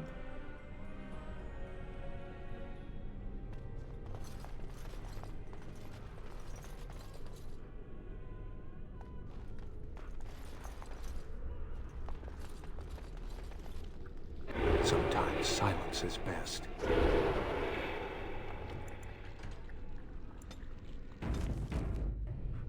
Look there! A cunning trap!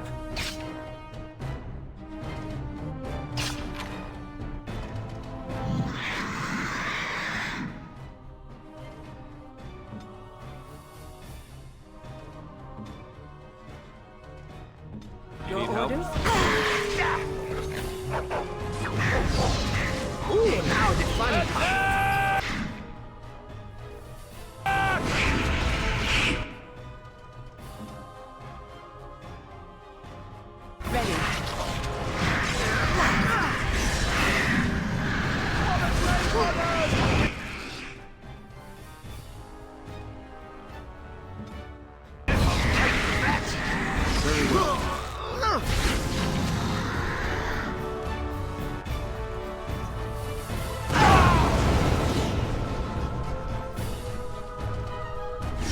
Best be Must wary! have victory. Get off!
shall see me. It's a trap!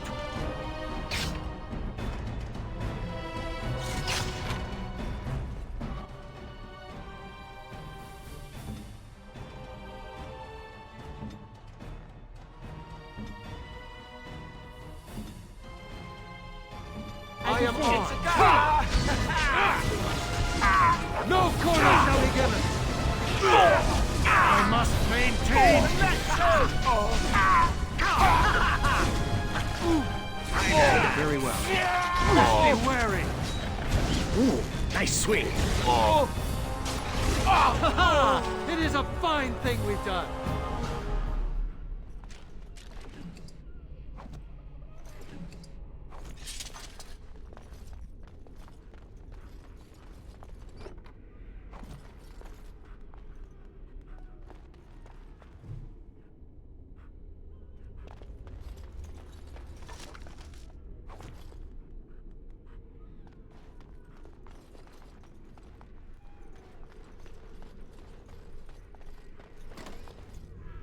It is begun.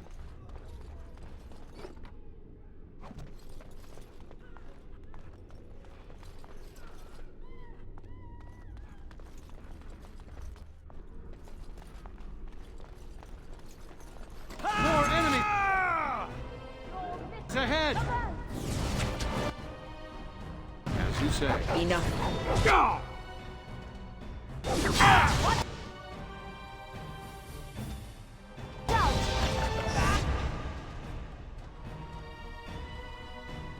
Let's make this quick!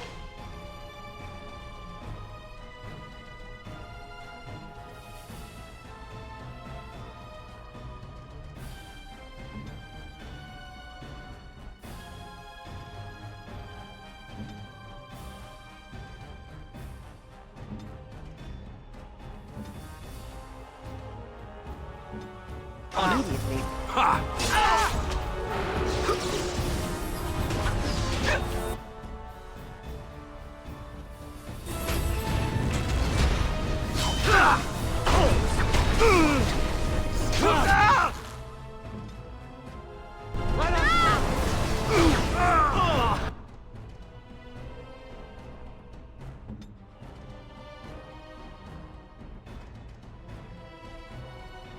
Shall be done.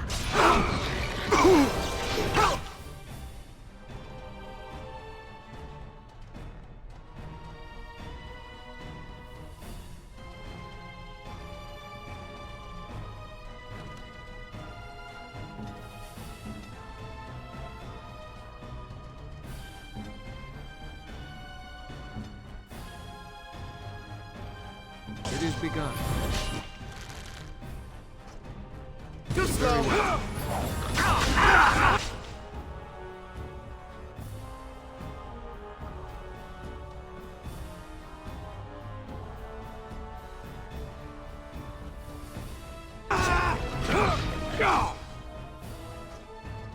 As you say.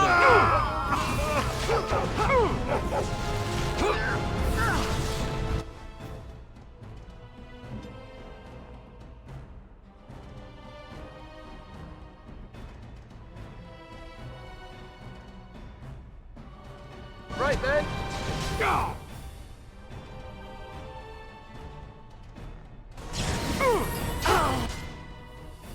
Go!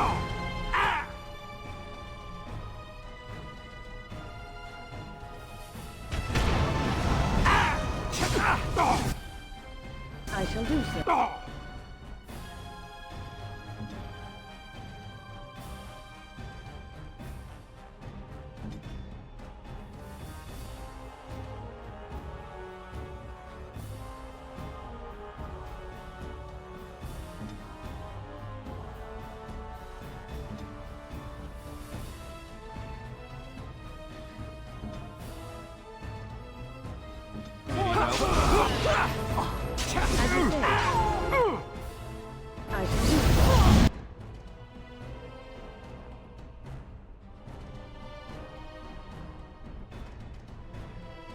Immediately. Doesn't it?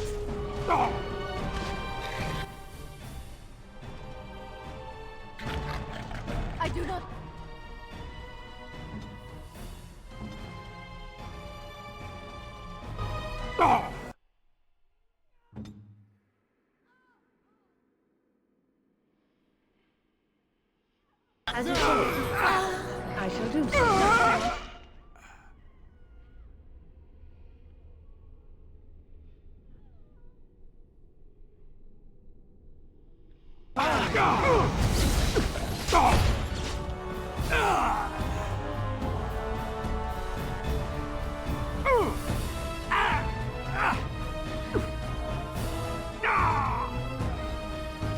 Well done.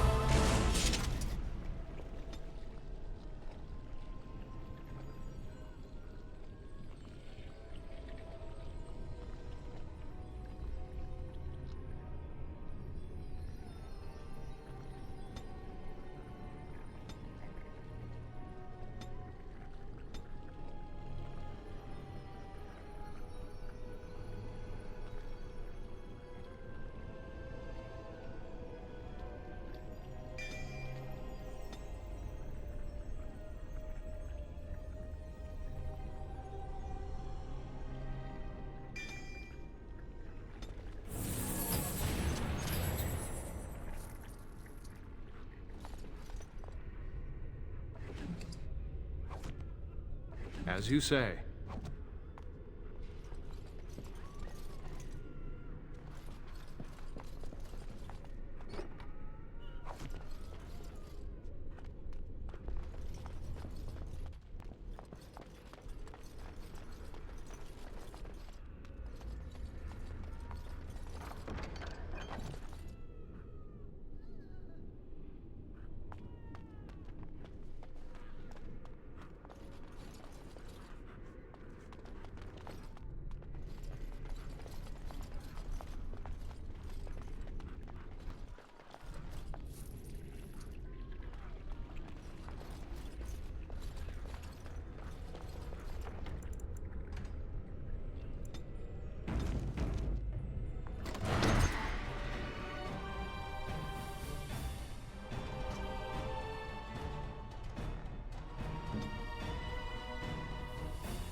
Very well.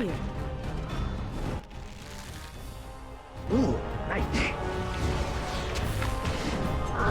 All right. Time for a little bloodletting, I see.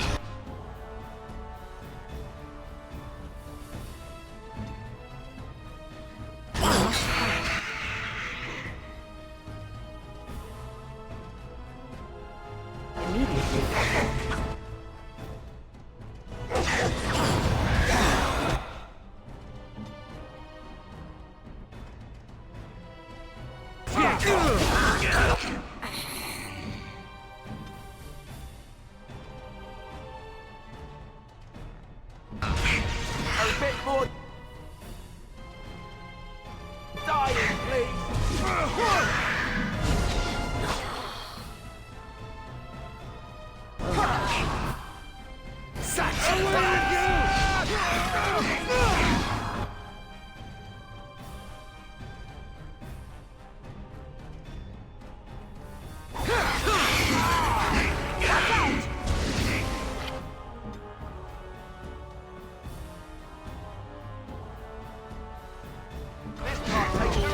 Nothing but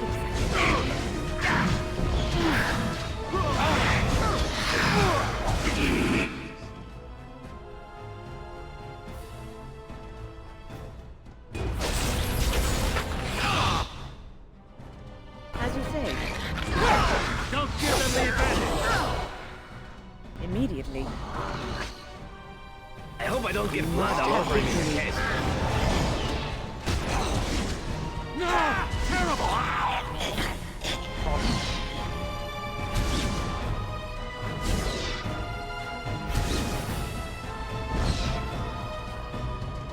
I am armed. It is begun.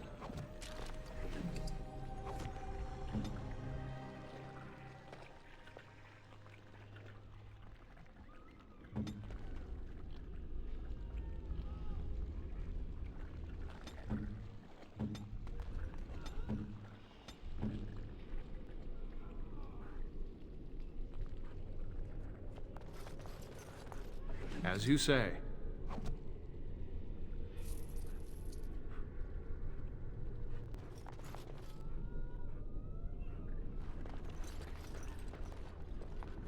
It shall be done.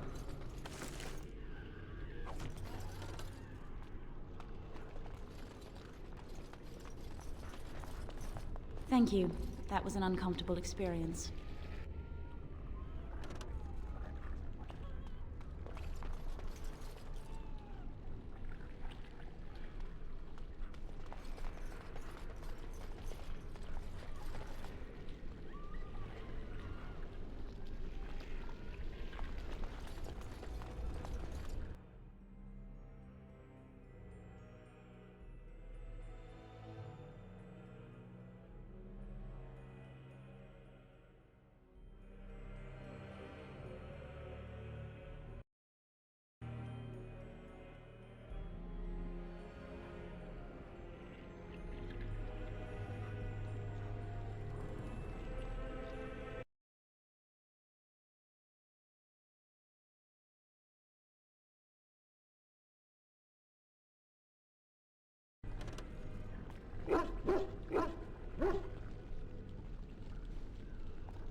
Now I regret that extra pie at lunch.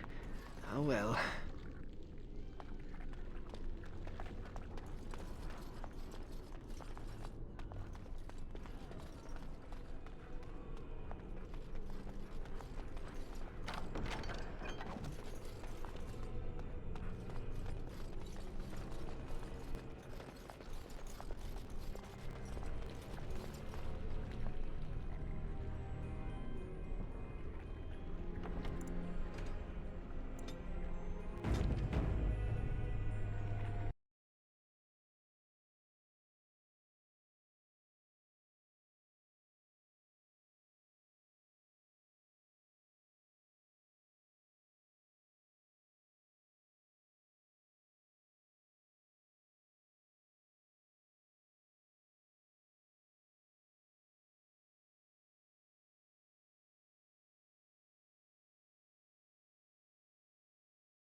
All right, but I get to stare at you luridly while you do so. My adventures? I'm hardly an old man just returned from across the ocean, am I? Should I shake my fist at nearby children while I talk about the good old days? You mean you want to hear about the grueling training? Being locked in an oubliette for weeks at a time? The slavery? The festering injuries? Or are we seeking something more glamorous? Well, that should be easy enough, I think. Let's see, my second mission ever for the Crows was a bit intriguing. I was sent to kill a mage who had been meddling in politics.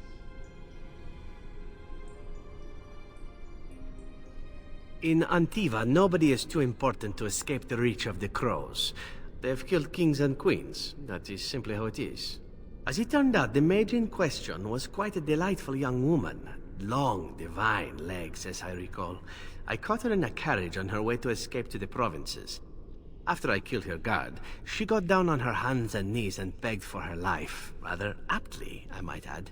So I joined her in the carriage for the night and left the next morning.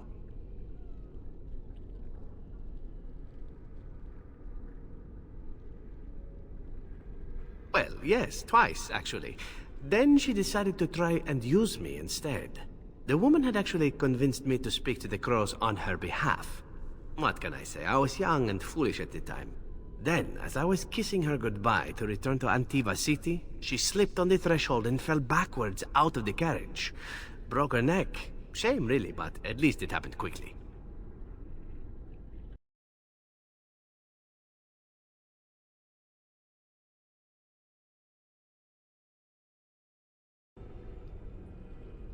At first, yes. Well, not upset. Surprised is really a better word. Then I found out that she had told the driver to take her to Janellen instead. She had planned to lose me in the provinces.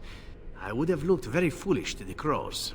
As it was, my master was very impressed that I had done such a fine job of making it look like an accident. The Circle of Magi was unaware of foul play, and everyone was happier all around. Like being spared by a benevolent Mark who then helps me escape from the crows? Yes, it does seem to happen now and again, doesn't it? It was after that when I learned that one needn't let a pretty face go to your head. Professionalism was key. That's my moral of the day, you see. Well, there is you. But I'll point out that you did have to capture me and tie me up first. Every rule has its exception. Now that I've mentioned tying me up in that context, do we have extra rope about?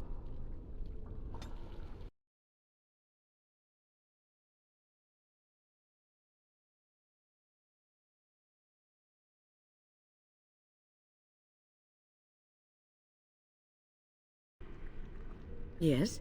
Is there something you wish to discuss? If not, we should hurry. Time is of the essence.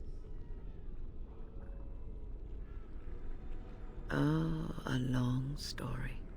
It all started when I returned from Ostagar. I was at that ill-fated battle, and I survived, barely. I was in no state to travel, so I stayed at Ostagar to recuperate and help the wounded. Uldred, on the other hand, left for the tower almost immediately. When I finally returned here, I found that Uldred had all but convinced the Circle to join Loghain, the man who nearly destroyed us all. I cannot fault the Circle, though. Uldred had a persuasive argument, and how could they have known what happened in Ostagar?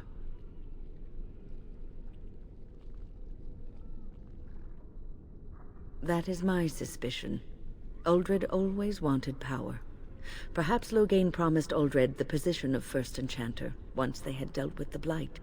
Well, I told the First Enchanter Irving what Loghain did on the battlefield. I revealed him for the traitorous bastard he is. Irving said he would take care of it. He called a meeting to confront Uldred. But something must have gone wrong. I emerged from my quarters when I heard the screams. They were coming from the meeting room, and it wasn't long before I saw the first abomination running down a mage. It deteriorated quickly then. Mages who are careless in their use of magic may turn into abominations. Something must have gone wrong.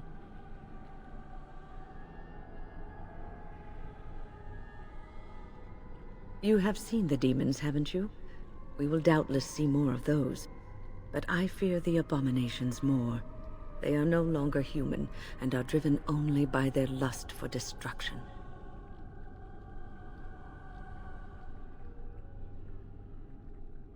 I hope you're right. Uldred. It's uncharitable of me to speak this way, but I never liked him. He was a squirrely, twitchy sort of person. He never mentored the apprentices, never taught. He didn't seem to care much for the Circle, only his own advancement.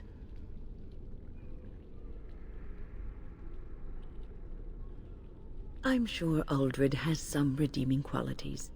He probably has a perfectly good reason for not displaying them. Adrala was a bard in the service of Divine Clemens I during the Second Exalted March. The schism had split the Chantry into the one we know and the Imperial Chantry in Tevinter. There was much mistrust of the Tevinter Imperium at this time, as you can imagine.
Even though the Imperial Chantry forbade blood magic, the Chantry, our Chantry, did not believe them. After all, many of the Tevinter mages, and even their Magister Lords, had used blood magic with impunity throughout history. Together, with the help of the Chantry and its Templars, Adrala wrote the Litany to protect against the mind-controlling abilities of blood mages.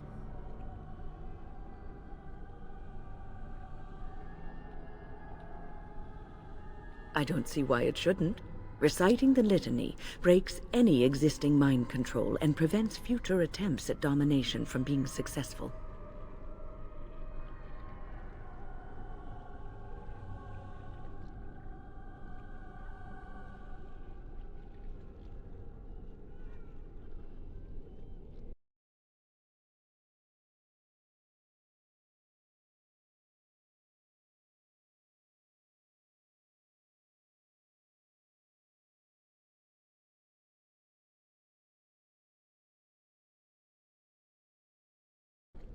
Right now, when lives are at stake? Perhaps we should leave that for later. Besides, what is the point of that? One should let one's actions speak for themselves, and let others form their own opinions.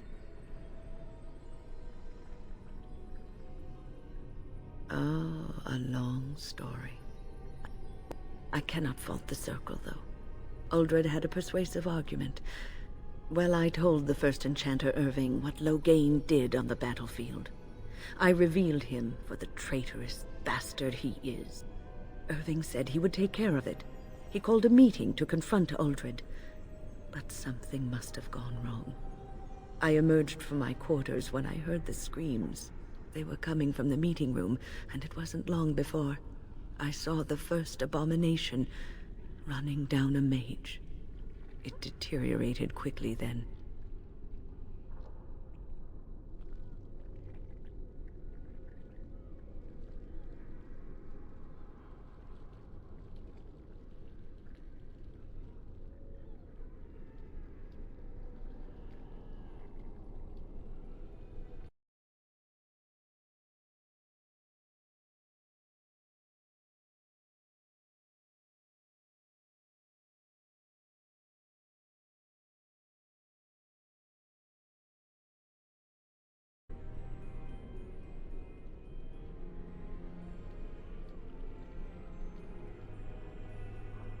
I do not know. I found Petra first. That was... onward then.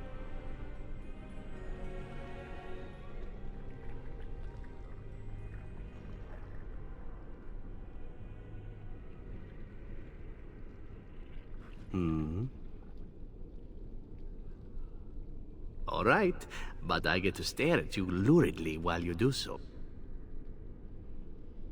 Oh, you wish to know about Antiva, do you? The only way to truly appreciate it would be to go there. It is a warm place, not cold and harsh like this Ferelden.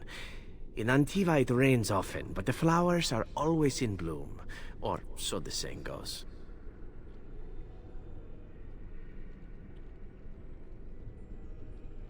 It is fine enough with its dogs and its mud. The people are spirited, even if they can't tell the difference between an assassin and a mere killer. I hail from the glorious Antiva city, home to the royal palace. It is a glittering gem amidst the sand, my Antiva city. Do you come from someplace comparable?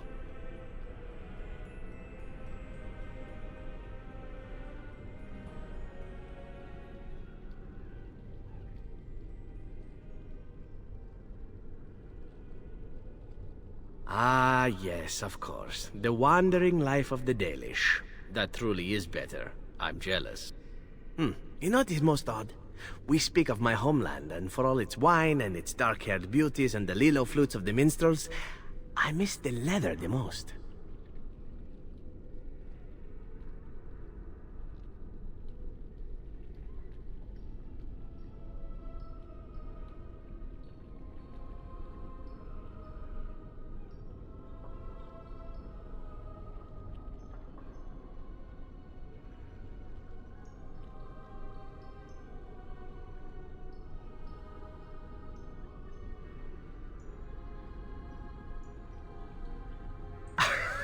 It may as well be.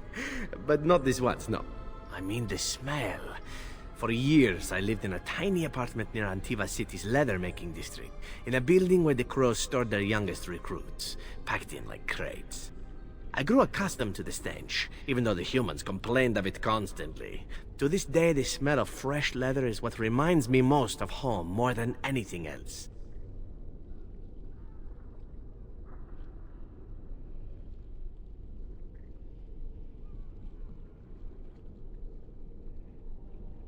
Oh, not so long, I know.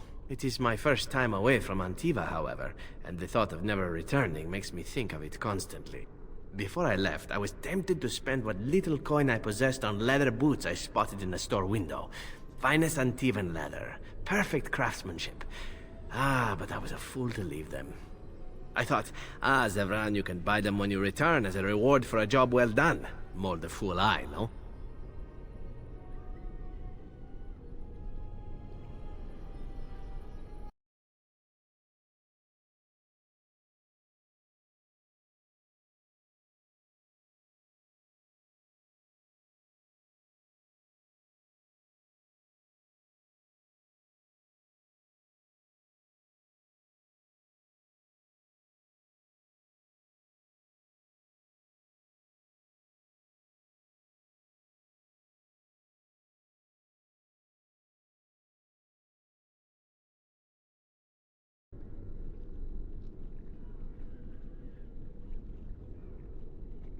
True, and it's a comforting thought. One simply never knows what is to come next. How could I have suspected I would end up defeated by a handsome Grey Warden? A man who then spares my life? I could not.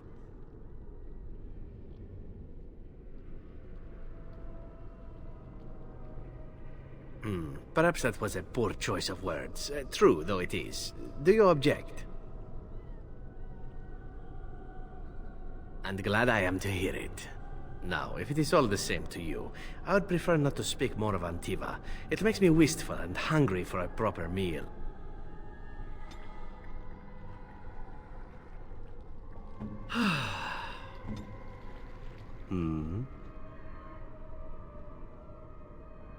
All right, but I get to stare at you luridly while you do so.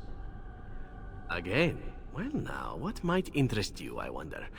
Shall I describe the stages involved with Lanthrax poisoning? I watched a man go through all 7 once. Haha, you have rather macabre tastes, I see. I like that. Let's see, how about the largest battle I ever took part in? That would have been the slaughter of Prince Azrin. Did you hear of that down in these parts?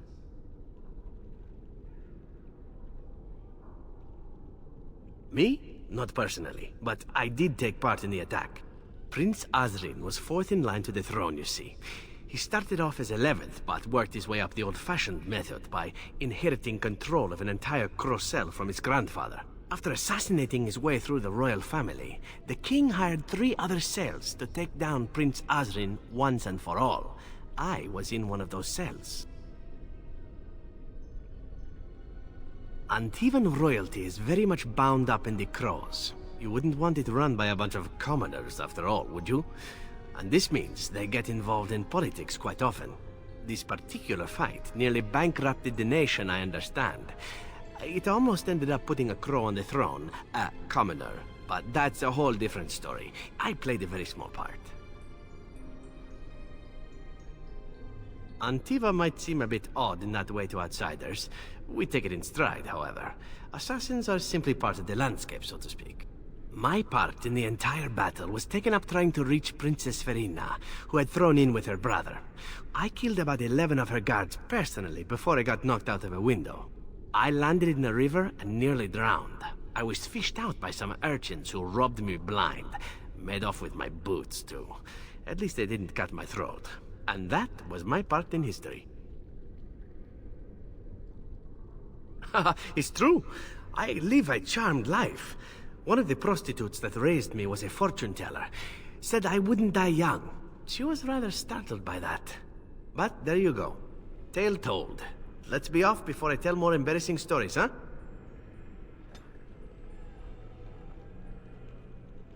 Your desire is my command. Well, we're not exactly alone. What did you have in mind? Oh, but what about our audience? You don't think... Just treat me as if I'm not here. I don't mind. No. Let's not.